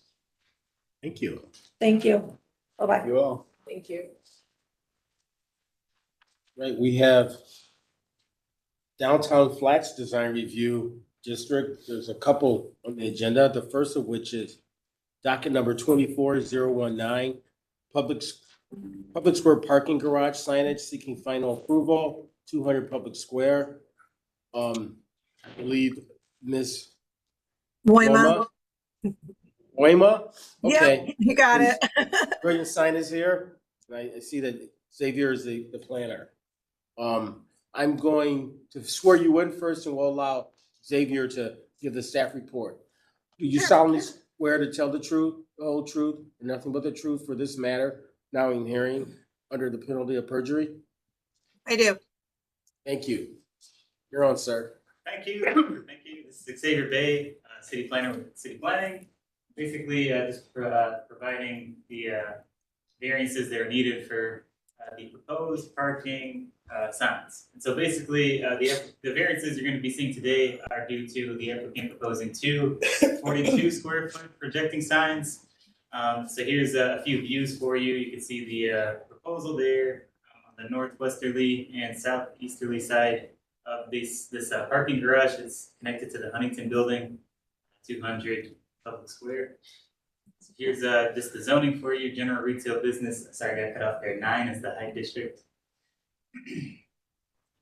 Okay, a little bit of a skew here on the text, but basically, why is this coming before Planning Commission? Section 457.04 actually regards paid licensed parking facilities. And so this is very similar to what you usually see in the zoning section of signs. This actually section takes place in a parking section of the code, which is a little separate, but this still allows you to vary from the regulations provided within the code. And so basically, you're looking at is the sign attached to the wall of the building should be better suited to the design of building than a conforming sign would be. And so this is the list that I usually give when we're giving variances for signs. So sign meets higher standard of design quality. The sign has been designated so that it is more appropriate to the environment, and the sign being part of a comprehensive sign package.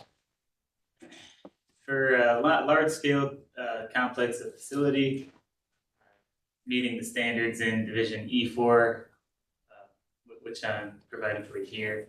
And in the case of a new sign, deviation from the applicable regulations are the minimum from the code. It's minimum variation from the code.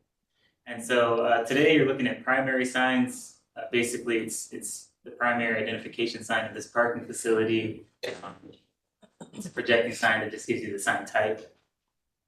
And so variances being requested today are due to, like I mentioned in the intro, they're exceeding the 32 square feet max permitted allowance for projecting signs of this nature. And so the variances that you're actually looking at here, they're allowed to have two signs. It's just that both signs are exceeding the 32 square footage allotment. And it's also projected out from the wall 1 foot greater than the regulations call for. They're proposing 6 feet, the regulation calls for 5 feet. Jump there. And so this is it's the same standards of approval that I just gave you, a grocery list of, just making sure that this abides with the environment, downtown signs, making sure that they're minimum variation of the code. And so as usual, sorry, this everything got kind of skewed here. As usual, you're looking at the considerations. Pretty much everything I just I just mentioned, and that's be too redundant. I'll just leave the sign for you here. This slide basically just make sure that when we are making a motion, make sure that when we are making a motion to include the variances that they are requesting here in your approval or denial, make sure you're including the variances that they're requesting listed in red. I can allow Laura to go into her sign presentation just to give you more of a background. Oh, sorry, I guess it's not in here. So I could allow Laura just to give you more context or a general background of their signs they're proposing. Yeah, thank you. So I represent Brilliant Electric Sign Company and Public Square. This parking garage is our client.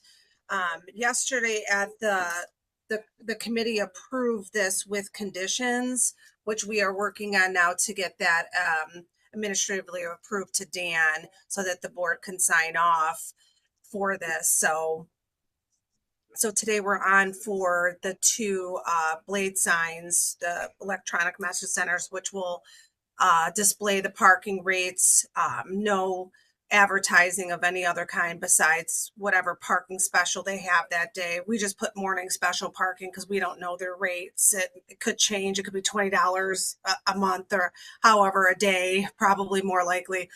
But we're looking for the 10-foot variance for each one of these signs. And like I said yesterday at the meeting, it was the committee did approve it as long as we get new drawings, new renderings to them with the conditions that they gave us. Did you need me to get into those conditions or are those listed? They're listed. They're listed. Okay.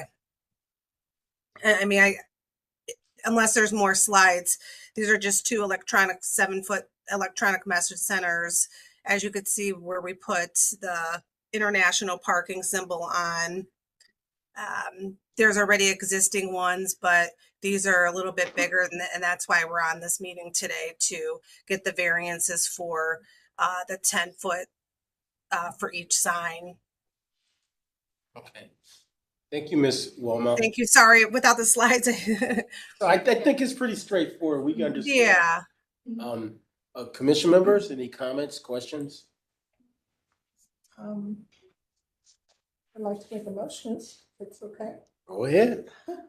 I'd make a motion to approve the public square parking garage signage with the variance of 10 square feet for the sign, and also with the conditions listed by the downtown flats review. And there's what other variance of 1 foot?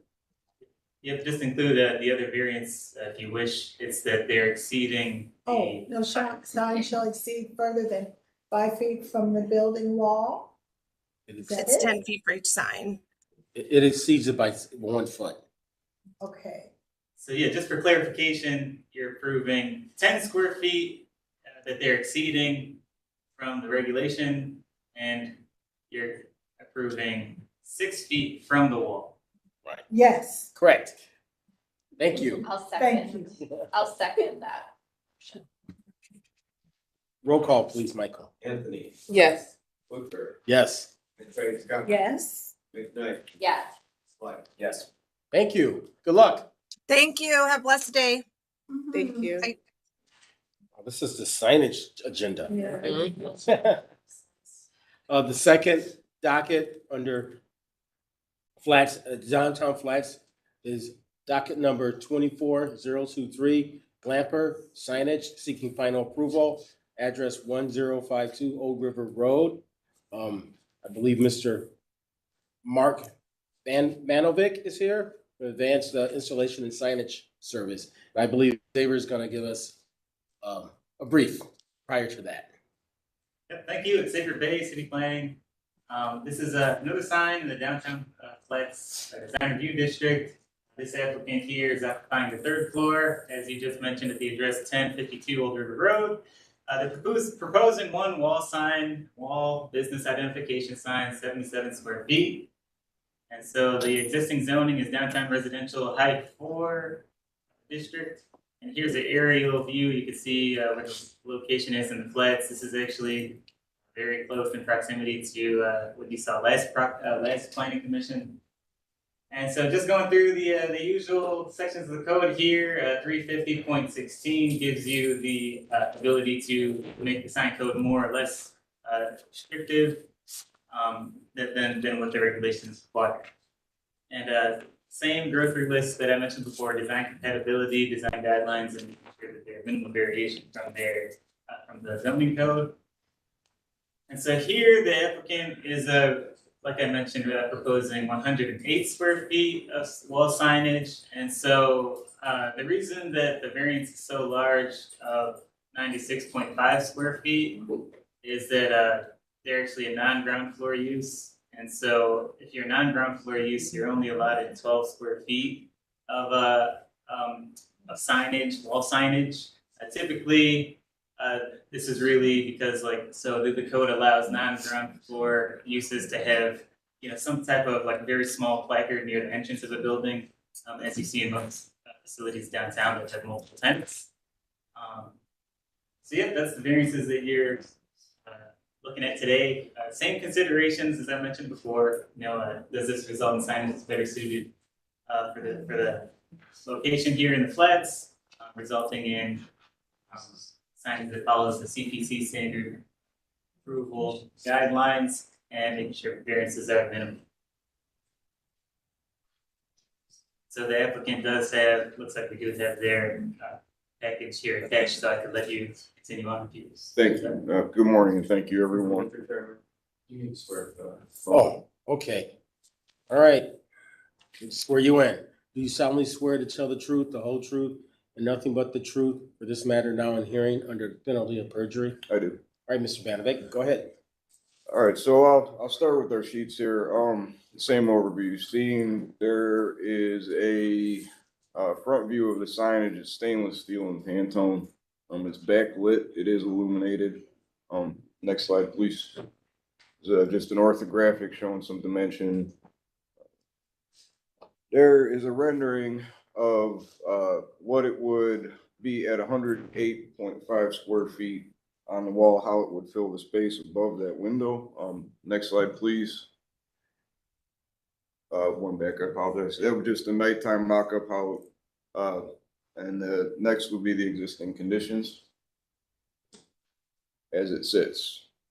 So I think that probably the most concern is visual real estate. It's the flats. There's a lot of lights and shining stuff going on. So I believe that the variance in square footage would help this business stand out amongst the, I mean, there's just a lot going on down there.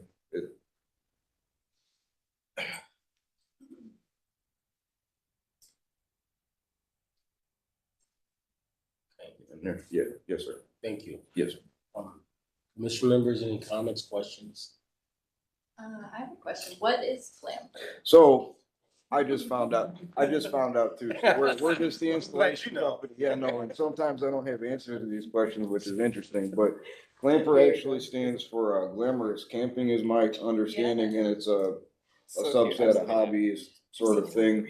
I actually just took a look at pictures of and it's sort of that feel of hot dogs and hamburgers, maybe a Corona, and sort of a, a rural sort of setting, but people go around and they do up these old fashioned campers. Well, they're made to look old fashioned now, and sort of travel around and. Interesting. Yeah, set for the night, and I think that was part of the thing too, which I can't speak on as far as how that would work with the space down there, but bringing people's campers in and sort of allowing for that type of environment, I think is what the nature of the business is. That's not camping. Yeah. It's acceptable camping. Camper like logo, you know? Yeah. Like a play on that. Yeah, I like that.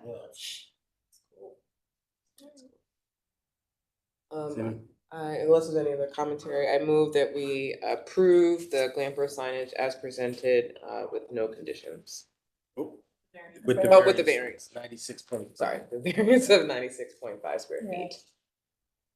I'll second. Roll call, please. Anthony, Yes. Fluker, Yes. Craig Scott, Yes. McKnight. Yes. Yes.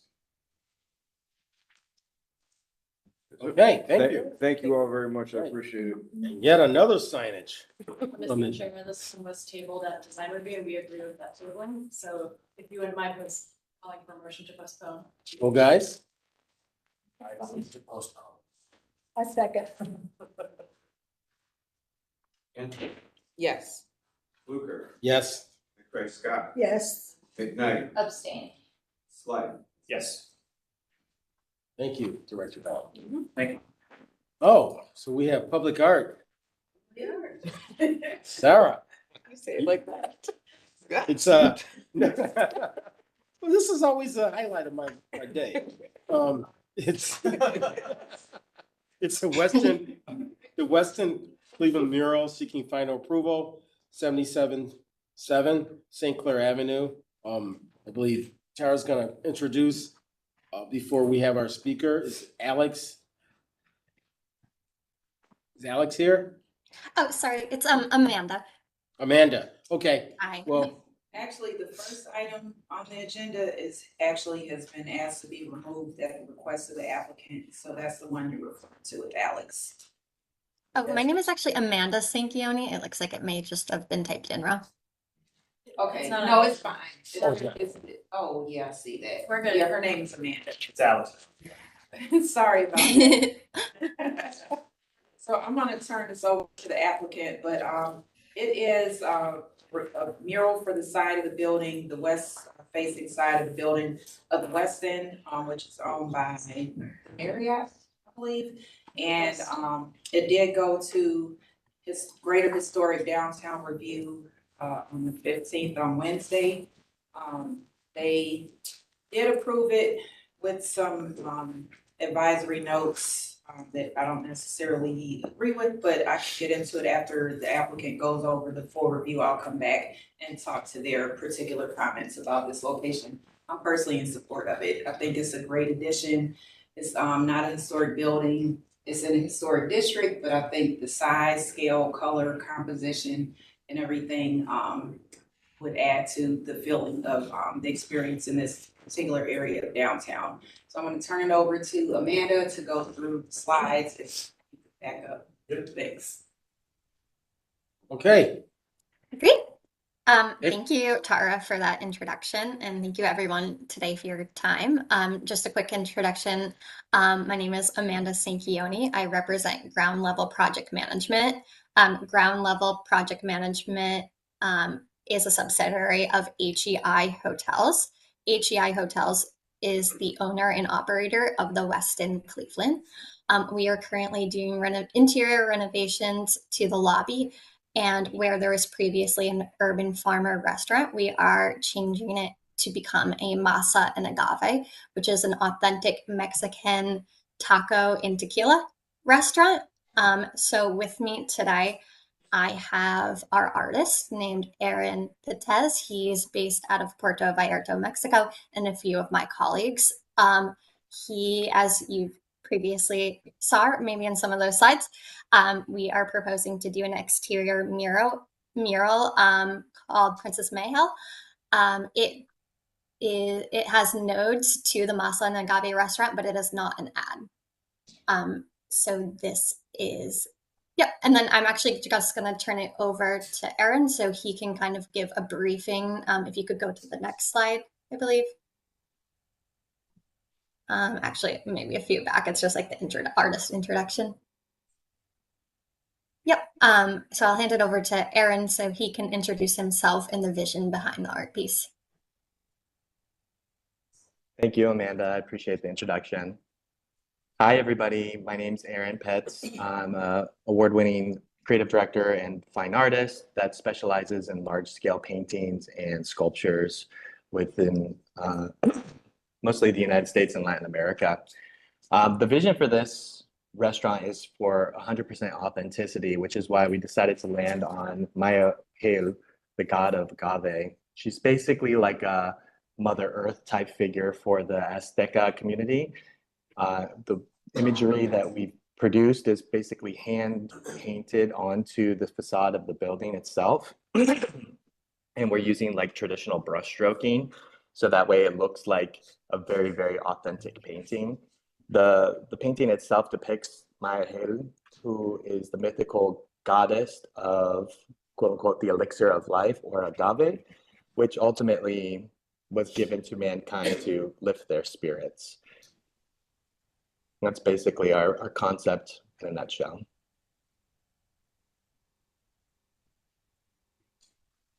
So thank you, Aaron. This is so the size of the piece. And I just did want to note that on a few of these images, it says Urban Farmer. Those are outdated images from Google Earth. There is no longer signage there. And then just a couple other quick notes. We investigated that there is actually lighting right underneath the mural that uplights. So at nighttime, this mural will be lit, and then the Westin sign is also has lighting surrounding it.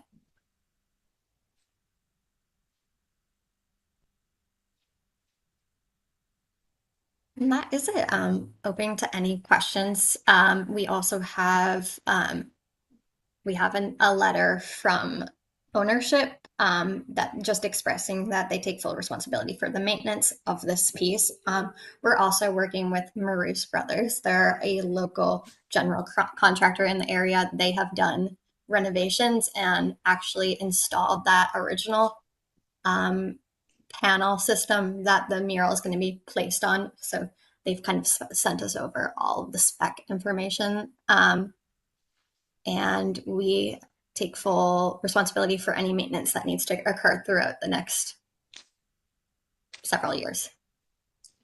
And Mr. Chair, I would like to note for the record that Downtown Cleveland Inc. also supports the mural, and they submitted a letter. Thank you, Director. Thank you. And I forgot to mention that the Councilman Kerry McCormick sent an email supporting the mural, and also wanted to notate, I don't think the artist covered this. They're going to be scuffing those panels so that the paint adheres for long-term sustainability. Also, we went back and forth a little bit on this one to get it to a place to be able to come before you. They did adjust the mural up. Initially, it was going all the way down to the bottom of the light portion of that facade. They moved it up to be in alignment with the ledge that goes around the building, also where the lighting is. I recommended that they use the natural framing of the facade around the mural instead of having it go edge to edge. But Carl can get more into that. Greater Cleveland Downtown Historic, I'm sorry, I'm screwing up the name of the design. But some of them were fine with that, others said they liked it edge to edge, so, you know, I'll leave that to you all on landmarks, but I just wanted to just add those few more notes in there. Chair, to Tara, before you go, I just had a quick question, sorry. Or you and or to Amanda. Amanda just referenced that the western sign is lit up and that there would be lighting in the lower portion. Is that referencing that band that's coming around the hotel? Or is there separate lighting that would be from the rear coming up? Yeah, so right at the bottom, there's kind of like those black dotted lines. There's actually a strip of lighting. It's kind of the way it's installed is kind of hitting, but it illuminates that whole panel, so it will be coming upwards. Okay, Yeah. I was just curious, thank you, Amanda, for clarifying, just like glare from the Yeah. western side, that it would like mute the mural, but if you're Right. saying the uplighting is coming from below, Yeah, okay. because that was one of the things that we explored also in design reviews, making sure that this mural is illuminated. And in doing her investigation into that, she did find out that there's already uplighting on that facade that go up towards the west and Perfect. main. Thank you. Good morning, Carl Rose, Mark staff. Yes, this did go to the Greater Downtown Historic Design Review Advisory. And Tara, you couldn't remember that? I think you make it longer. Differentiators, you know? This went on the 15th. As mentioned, the mural should complement other artwork and restaurant signage while being a separate and individual entity there. The illumination of the mural for nighttime and the potential framing not to go to the full size, and as mentioned, there was back and forth on that. Panels, because part of what we look at in the Secretary of the Interior standards, even for newer buildings, is reversibility, making sure that if you do something to it, it has to go back to its original. So if at some point in the future that this needs to be removed, that the panels are not painted over, because you're not going to be able to remove that, they should be replaced. So it's part of that maintenance agreement and replacement long-term that should be as a part of the submission when it comes through. So the recommendation was to approve the mural with added lighting and recommended, they talked about the vinyl tension, which was not preferred, but also the hand-painted mural as presented with the plan for the owner commitment and strategy for maintenance and plan for returning the building to present condition by replacing them with top panels if the mural needs to be removed. Thank you. Thank you, Carl. I'll just add my 2 cents. Yeah. I like the edge to edge. Me too. I do have a comment before I turn it over to the commission. I always sort of struggle with where do we stop? Because to me, it's art, right? And allow the artists to express their artwork in the best possible light, and to begin to start telling them where to take it, where to stop it, I believe impacts the creativity. And so for that reason, I would actually recommend we just allow the artists to do what they feel is appropriate, provided, of course, they maintain that band so that it can be lit properly. Right. I agree with that as well. The reason the recommendation was made was based on past experience with these types of installations. I did strongly support the artists when there was some pull towards not painting it and doing a vinyl application. I advocated very strongly to support the artist's vision of the painted mural. I think it's more authentic. I think the brush strokes almost give like a vintage movie grill vibe, which to me is complementary to the historic district. But yeah, that recommendation was made on past recommendations from the approving bodies in similar situations. But I totally agree with you. So if you all are fine with it going edge to edge, I'm definitely fine with that. Commission members, any comments? I move that the public art for Weston Cleveland mural be approved and allow the artists to go edge to edge if they want to. Second. Thank you, guys. Roll call, please. Anthony, Yes. Booker, Yes? Craig Scott. Yes. See that, it's, Commissioner McKnight recused herself, or is she just not? She did recuse herself. She did recuse herself, yeah. I'd like to know that in advance next time. Thank you. Sorry about that. Sorry. Or I'll Yeah. slide. Yes. Okay, motion carries. Good luck, guys. Thank you. Thank you. Thank you, guys. Feel it is gonna go to landmarks because of the impact in the landmarks district. Okay. Okay. Thank you so much. Thank you very much. Okay, we're moving on to mandatory referrals, and I often know what day it is when we see the Hawaiian shirts displayed. And that's actually a nice one. Some of them I don't really like. but that- It's more geometric. Yeah. Go get- But anyhow, this is ordinance number 46924, introduced by council members Griffin, Bishop, and Harrison, authorizing the Director of Capital Projects to issue a permit to Little Italy Corporation to encroach into the public right-of-way of Random Road by installing and maintaining a Guardians of Traffic Ohio historical marker. I believe Shane's here to speak on behalf of the city. Yes, good morning. My name is Shane Shuba. I'm the manager of Surveying Camping, and I'm filling in for Rick Spitowski's absence. Yeah, as stated, this authorizes Director of Capital Projects to issue a permit to Little Italy Development Corporation to encroach in public right of way of Random Road by installing and maintaining a Guardians of Traffic Ohio historical marker. This slide shows the location of the sign. It is already there. It was placed under a streetscape amenities permit. And this is, and so it's permanent, as with the streetscape amenities permit, has to be renewed every year. And if you go back a slide, that structure with the brownish roof, that was formerly the Ohio Cut Stone Company. And that is where the 8 sculptures on the North Bridge or the Lorraine Carnegie Bridge, that is where those sculptures were carved and manufactured. A little bit more history, more than 20 Italian immigrants that were stonemasons came here, who lived, worshipped in the area, manufactured the stones there. The historical markers placed outside the building. I will move approval. I second. Roll call, please. Anthony, Yes. Booker, Yes? Craig Scott, Yes. Knight, Yes. Slide. Yes. Okay, motion carries. Mr. Chair, can I just make one note that this is actually the first, that's a dual-sided, and this is actually the first bilingual marker in the history of the program in the state. Oh, wow. So the one side's in English? And one's in Italian. Oh, nice. Thanks for that, Carl. Yeah. Wow. I have to go by and check it out. Hopefully we can do more bilingual ones. Mm-hmm. Are you up for the next one, Shane? No, I think Yeah. Carl is. Thank you. Carl is, okay.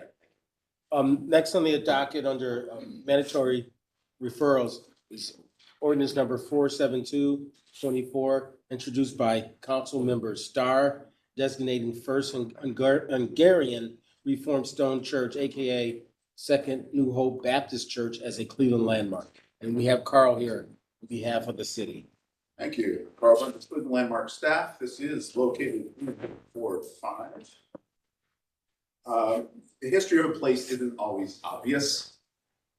Looking at this overhead from just a few years ago, it doesn't really tell the full story of what this used to be. Opportunity corridor now runs to the north and the cold storage plant on the lower left side here.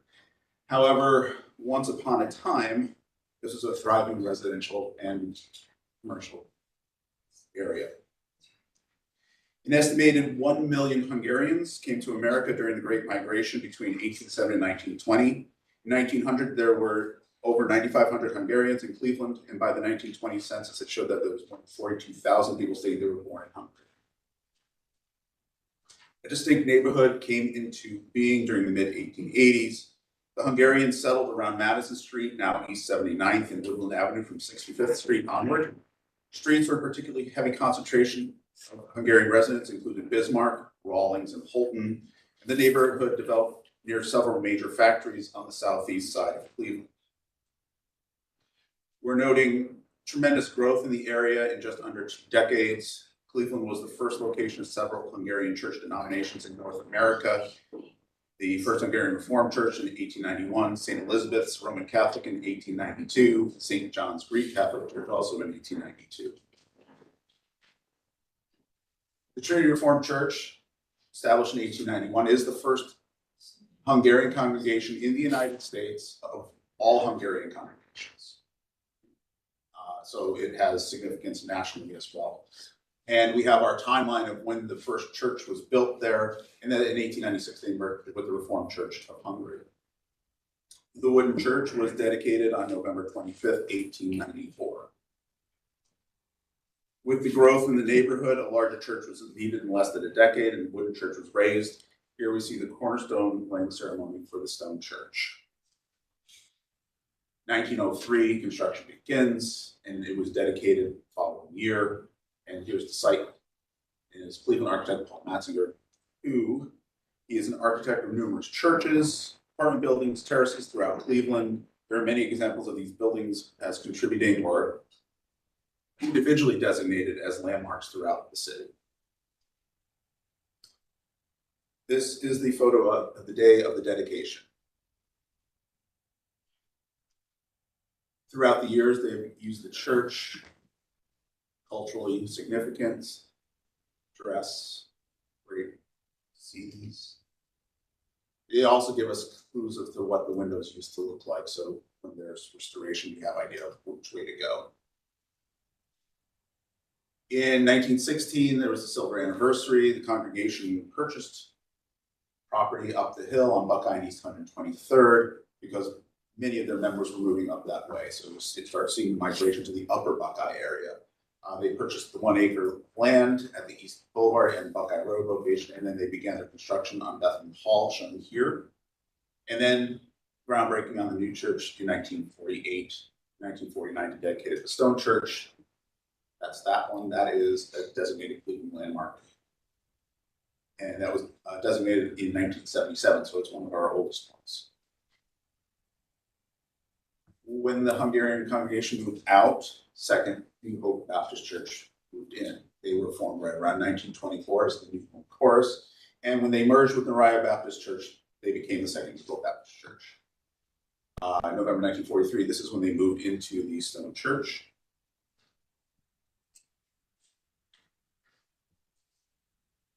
During their time here, they made several changes. The steeple was removed, steps replaced, etc. We have a nice our building permit, so we have a nice timeline of when things were done.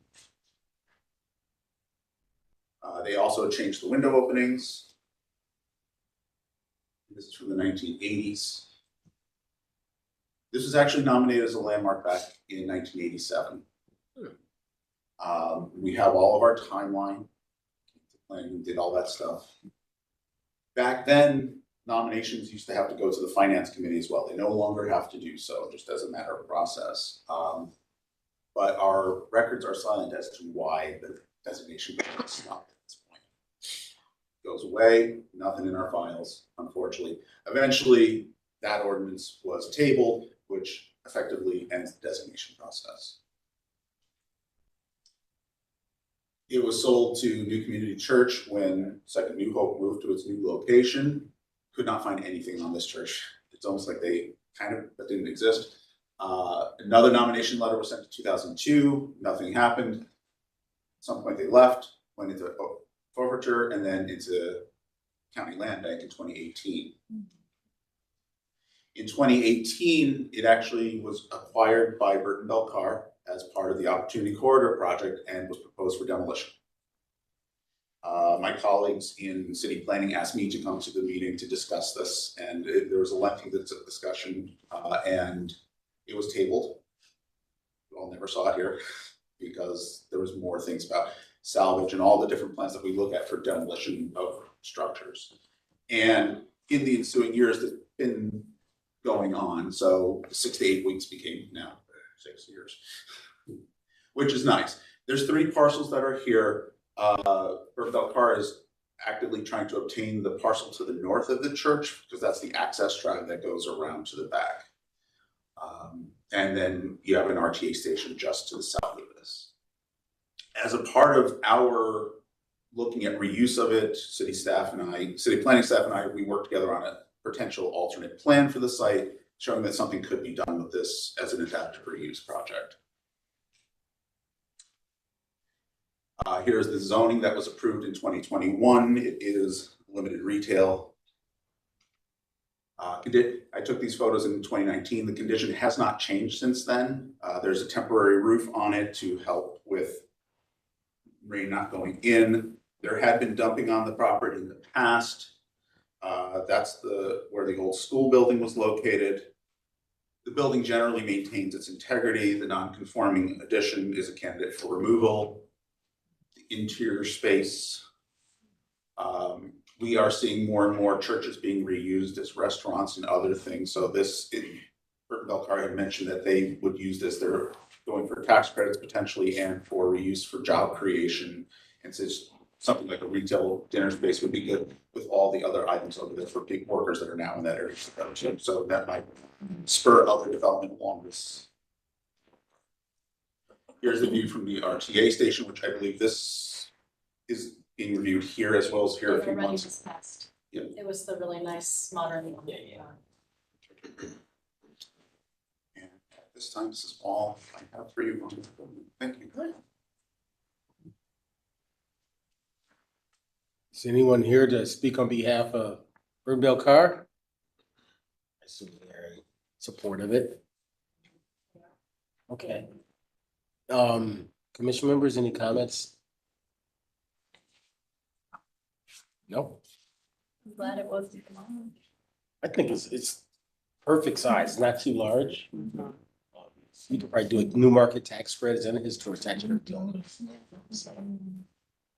I'll move approval. And I second. Roll call, please. Anthony, Yes.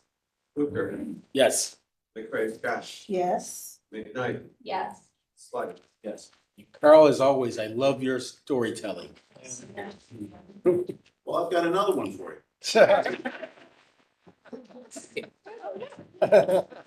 Okay, ordinance number 47324, introduced by Councilmember Gray, designating the Second New Hope Baptist Church, former St. Margaret of Hungary Catholic Church, as a Cleveland landmark. And Carl, take it away. As Paul Harvey may have said. Now for the rest of the story. This is the same congregation that was in that church, and yes. Yeah, it did move.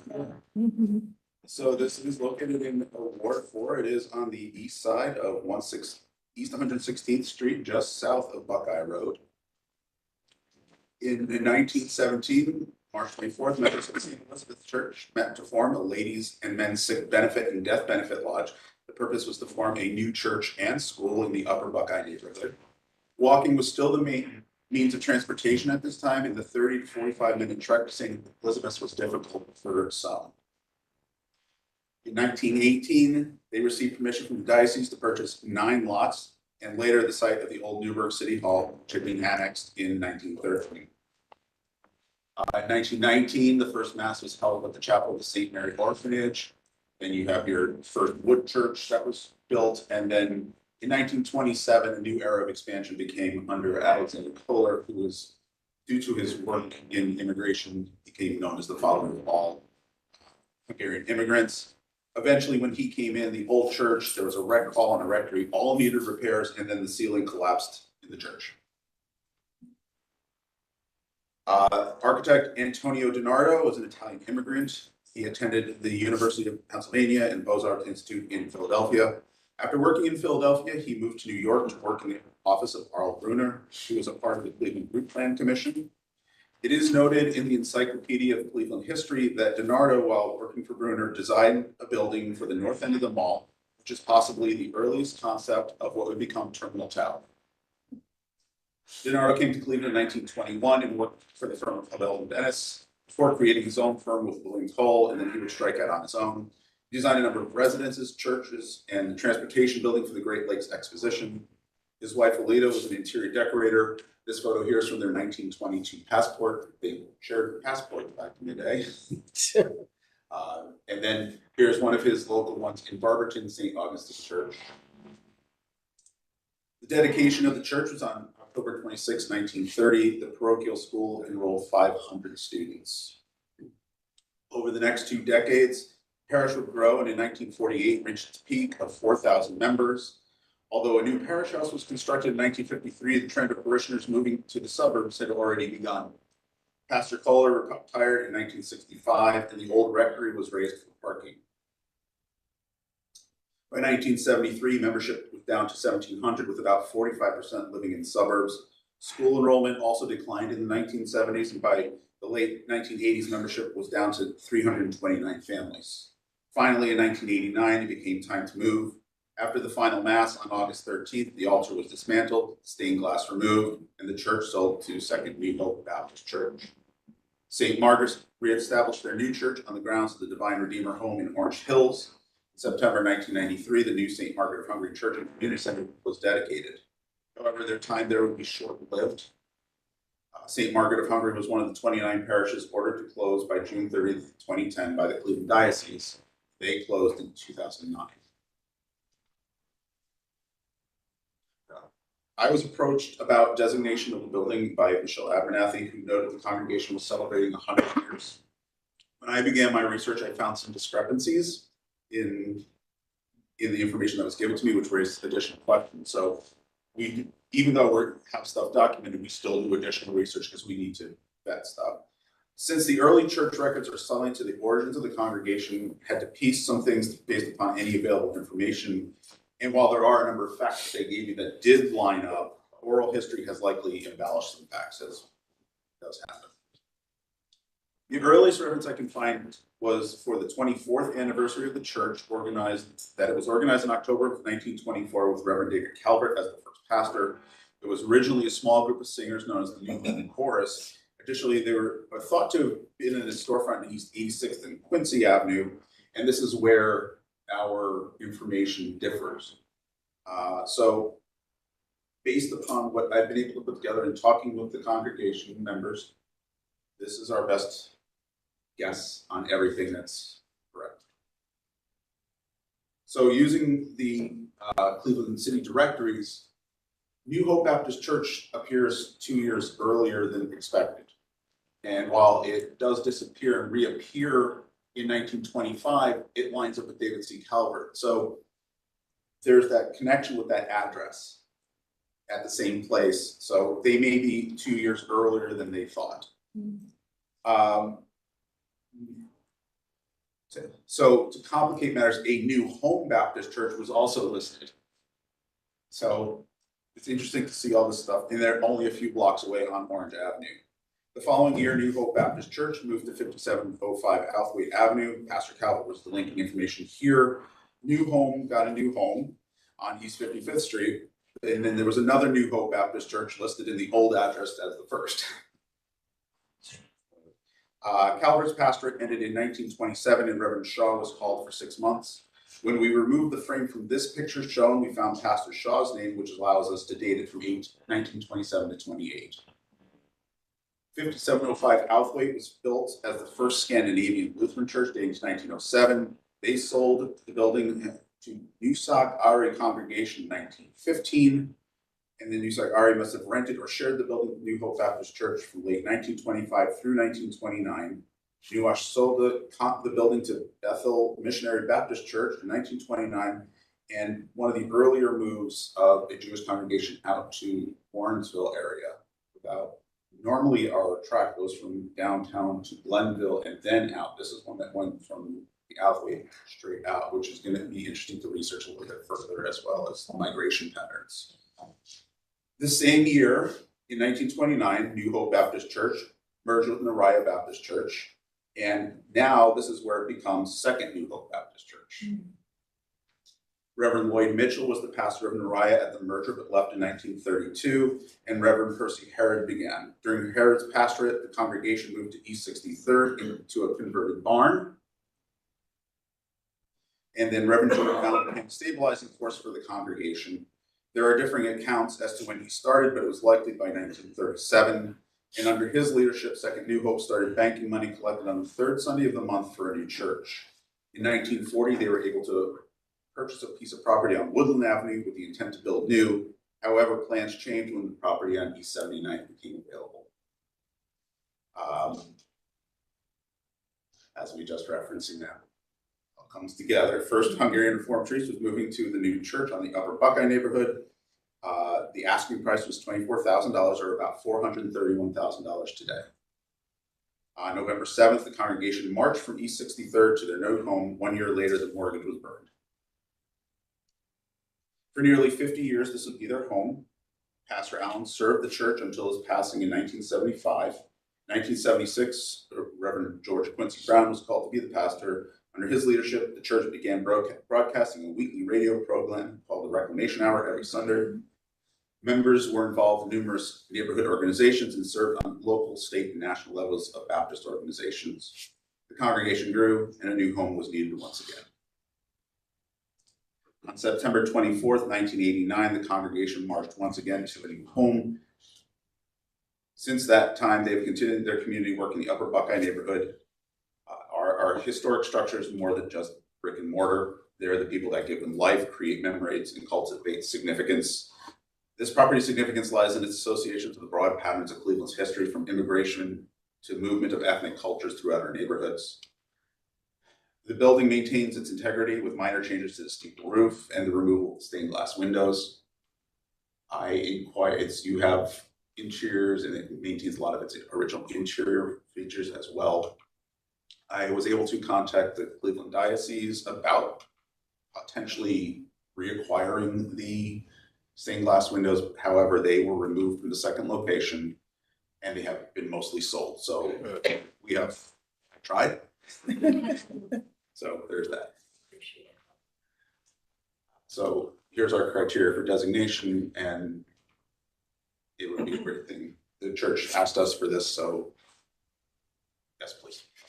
And if I may, the new church members, as well as the new pastor, was at the Landmarks Commission when it was nominated, and they were very excited about the nomination. And part of my social commentary at Landmarks Commission was I looked at all the addresses for the past homes, and unfortunately they've all been demolished. Yes.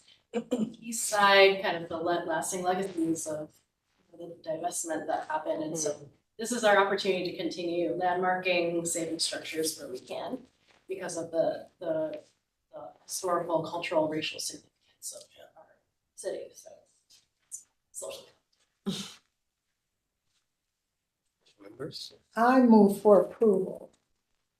And it's kind of personal to me because I knew Reverend George Q. Brown. He's originally from Cincinnati, Ohio, from the neighborhood I grew up in, and he was called to come to preach here in Cleveland at that church. So he knew me before I knew myself. So this is kind of sentimental for me. It really is. Thank you. I'll second, Michael. Roll call, please. Anthony, Yes. Booker, Yes. Craig Scott, Absolutely. Knight, Yes. Blythe. Yes. Thanks, Carl. Carl, thanks for trying with the stained glass windows. All right, next, ordinance number 52224, introduced by council members Conwell, Bishop, Griffin by departmental request to supplement codified ordinances of Cleveland, Ohio, 1976 by enacting new section 559-248 relating to the creation of the Columbian Cultural Garden at 1325 Martin Luther King Jr. Boulevard. And thanks. You're not Ivan. I'm not Ivan. He should be Ivan, who is the delegate for the Columbian Cultural Garden, should be joining us online with the presentation about the garden. I'm Lori Yashik, I'm the executive director of the Cultural Gardens Federation. Is Ivan on the line? Yes, I'm here. Can you hear me? Yes, sir. Thank you so much. We also have Bill Gruber, who is our vice president. He's on the line. Thank you so much for giving us the opportunity. We are seeking your permission to build our garden, Columbian Garden. We have been working the last 4 years to accomplish this fundraising, to accomplish the building of a beautiful Columbian garden, showcasing our culture along with unfortunately native Northeast Ohio flowers, because it's hard to bring Colombian flowers here, as you might imagine. We are ready to build the garden. We are just seeking the permission to build it where the land has been provided to us. We have the plans. We have done all the due diligence, the designs with architects, and we are just seeking your permission. We also had over a year ago, we were in front of Landmarks and they approved our designs. Thank you. Yes, as Ivan said, they came to the Federation about 4 years ago asking for permission to have a Columbian garden. And we're very excited because this will be the first Latinx garden in the cultural gardens. And so we are happy to be expanding the diversity of the gardens. We also have a Peruvian and Mexican garden in development, but this will be the first Hispanic garden. And so we are very excited about that. It was approved,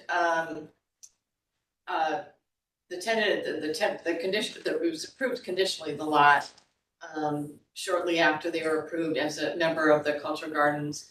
As Ivan said, it's been through our design and preservation committee and got approval. The design plan got approval there. And then it was approved by our board, and then it went to Landmarks, and the design was approved there. So now this is the final step in the process to finalize the address and that lot. It is, you're going south to north on MLK. The Ethiopian garden would be the furthest most south, and you travel up a little, kind of in between where the Ethiopian garden is and where Superior comes overhead. It's kind of right there, and there's a little dot on the map designating where it is on MLK, blue dot. And so this needs to go again after approval here. It needs to go through legislative process, and Mr. Laird is here to support that process as well. Thank you. I'm very inexperienced with this committee, so I don't want to fumble, but we do absolutely approve this, and whatever we need to do to support it, that's why I'm here today. Assistant Director of Public Works. Sorry, Assistant Director of Public Works. Okay. My apologies. So we value your comment. That's why we're here, man. I'm sort of winging as well, so. Okay. Did you need anything from me on the landmark? Yes, I was just gonna point out that commission members, you have the actual design here. However, we're voting on the ordinance here today, not the design. Okay? Correct. The concept master plan was approved, reviewed by the Landmark Commission on March 10th, 2022, and then phase 1 of construction was approved on May 11th, 2023. We are also very much in support. Thank you. Good. I'm shocked this is the first Hispanic garden. I think that fortunate fact to hear. I'm glad that there's more in the works, and I'm actually like texting people right now, especially given the size of some of the different communities in the city. I think it's something we should really take under our wing to figure out how to figure out not just what in the Latino community, but who in the community is not represented in the gardens, what real estate is there for more space, and start to try to make marriages essentially. Good point, Councilman. I was thinking the same thing. Ms. Wong, any comments? We'll support. Any other comments here? I'll move approval. A second. Roll call, please. Anthony, Yes. Hooper, Yes. Trey Scott, Yes. Susan McKnight, Yes. Slide. Yes. Motion carries. Good luck, guys. Thank you so Thank much. you. Thank you. Thank you so much, everyone. Thanks, see you later. Thank you. All right, we have half dozen, or actually 5 administrative approvals. You guys can review those quickly, and we can entertain a motion. We'll note that we did add a 6th late Oh. yesterday. That's what I thought. And that one is a operational one about a parking garage. Okay, thank you. I move for approval of the administrative approvals. Second. Roll call, please. Anthony, Yes. Hooper, Yes. Trey Scott. Yes. McKnight, Yeah. Slide. Yes. Motion carries. Thank you. Director? Hey, everybody. One thing I want to note is that we do have a new staff member, Ari Lazaridis, who is, this is his first week, so he's joining the zoning section under Shannon Leonard's leadership. So we were down to 2 people, now we're back up to 3. We're so happy. His expertise is in GIS, so we're gonna have some really interesting maps coming up, especially around our strategic zoning initiatives. And to give a background, I think it's a civil engineering or capital project type work, so that's also great. So just want to welcome you. Thanks for joining our team. A second thing I want to raise is that I want to talk about the July meetings. So in July 4th is Thursday, and then we had canceled our July 5th meeting.